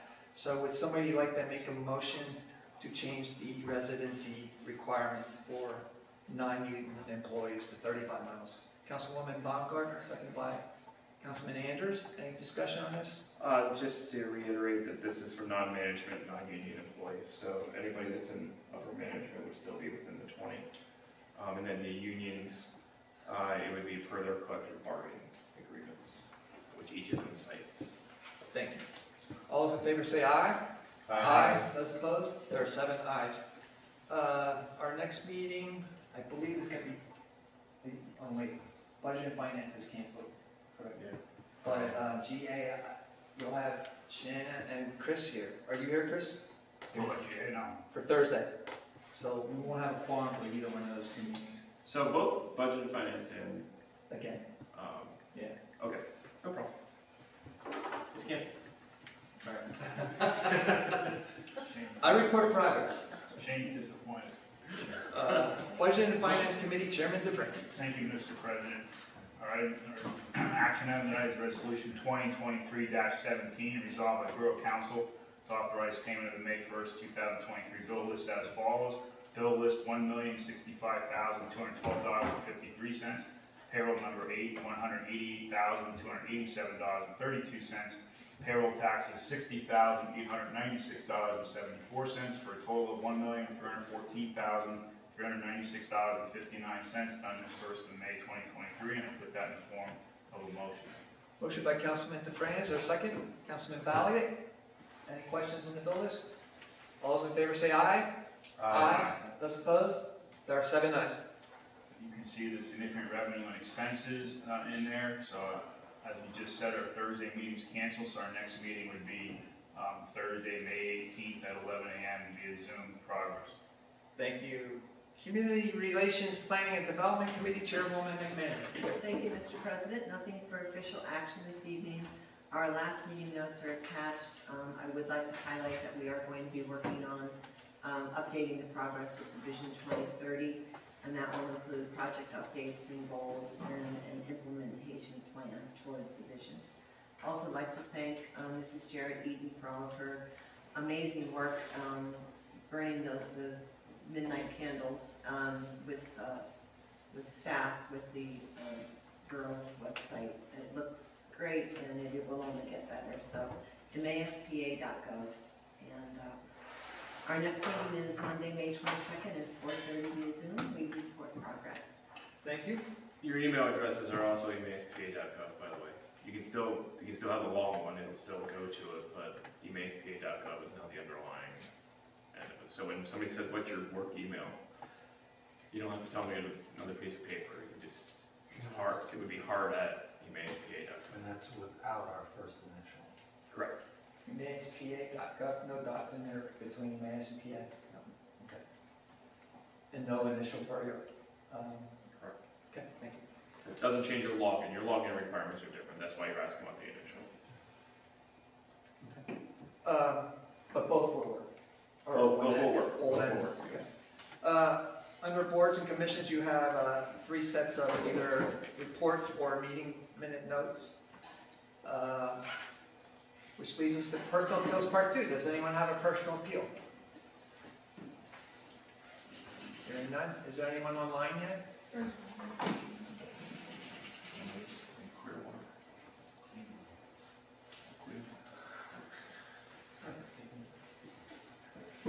All right, if anyone's on Zoom, if they have a public appeal, just please state your name and what your appeal is. And now would be the time. Hearing none? Borough Manager's report. So it's that time of year for lifeguards. We hired another new lifeguard. Brooke Davidson has met her lifeguard requirements. Returning employees, we've also brought back Emma Durnan and Alexandria Kosako. I think I said that correctly. So, other than that, our report progress, I think you've had a long enough meeting. Yeah, we haven't had one like this in a long time. Under President's business, I have nothing. We have one lone resident still here, so thank you for sticking through it. And Alan, do you have anybody on YouTube yet? We have 5 people. You have 5? Oh, well, that's pretty good. We have 1 on Zoom, so we got 7 people left in the meeting. With that, I'll ask. Oh, do we have an executive session? No.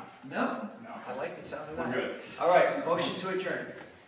Councilman Valley, second by Councilman McMahon. All those in favor say aye. Aye. Those opposed? Meeting adjourned at 8:15. Recording stopped.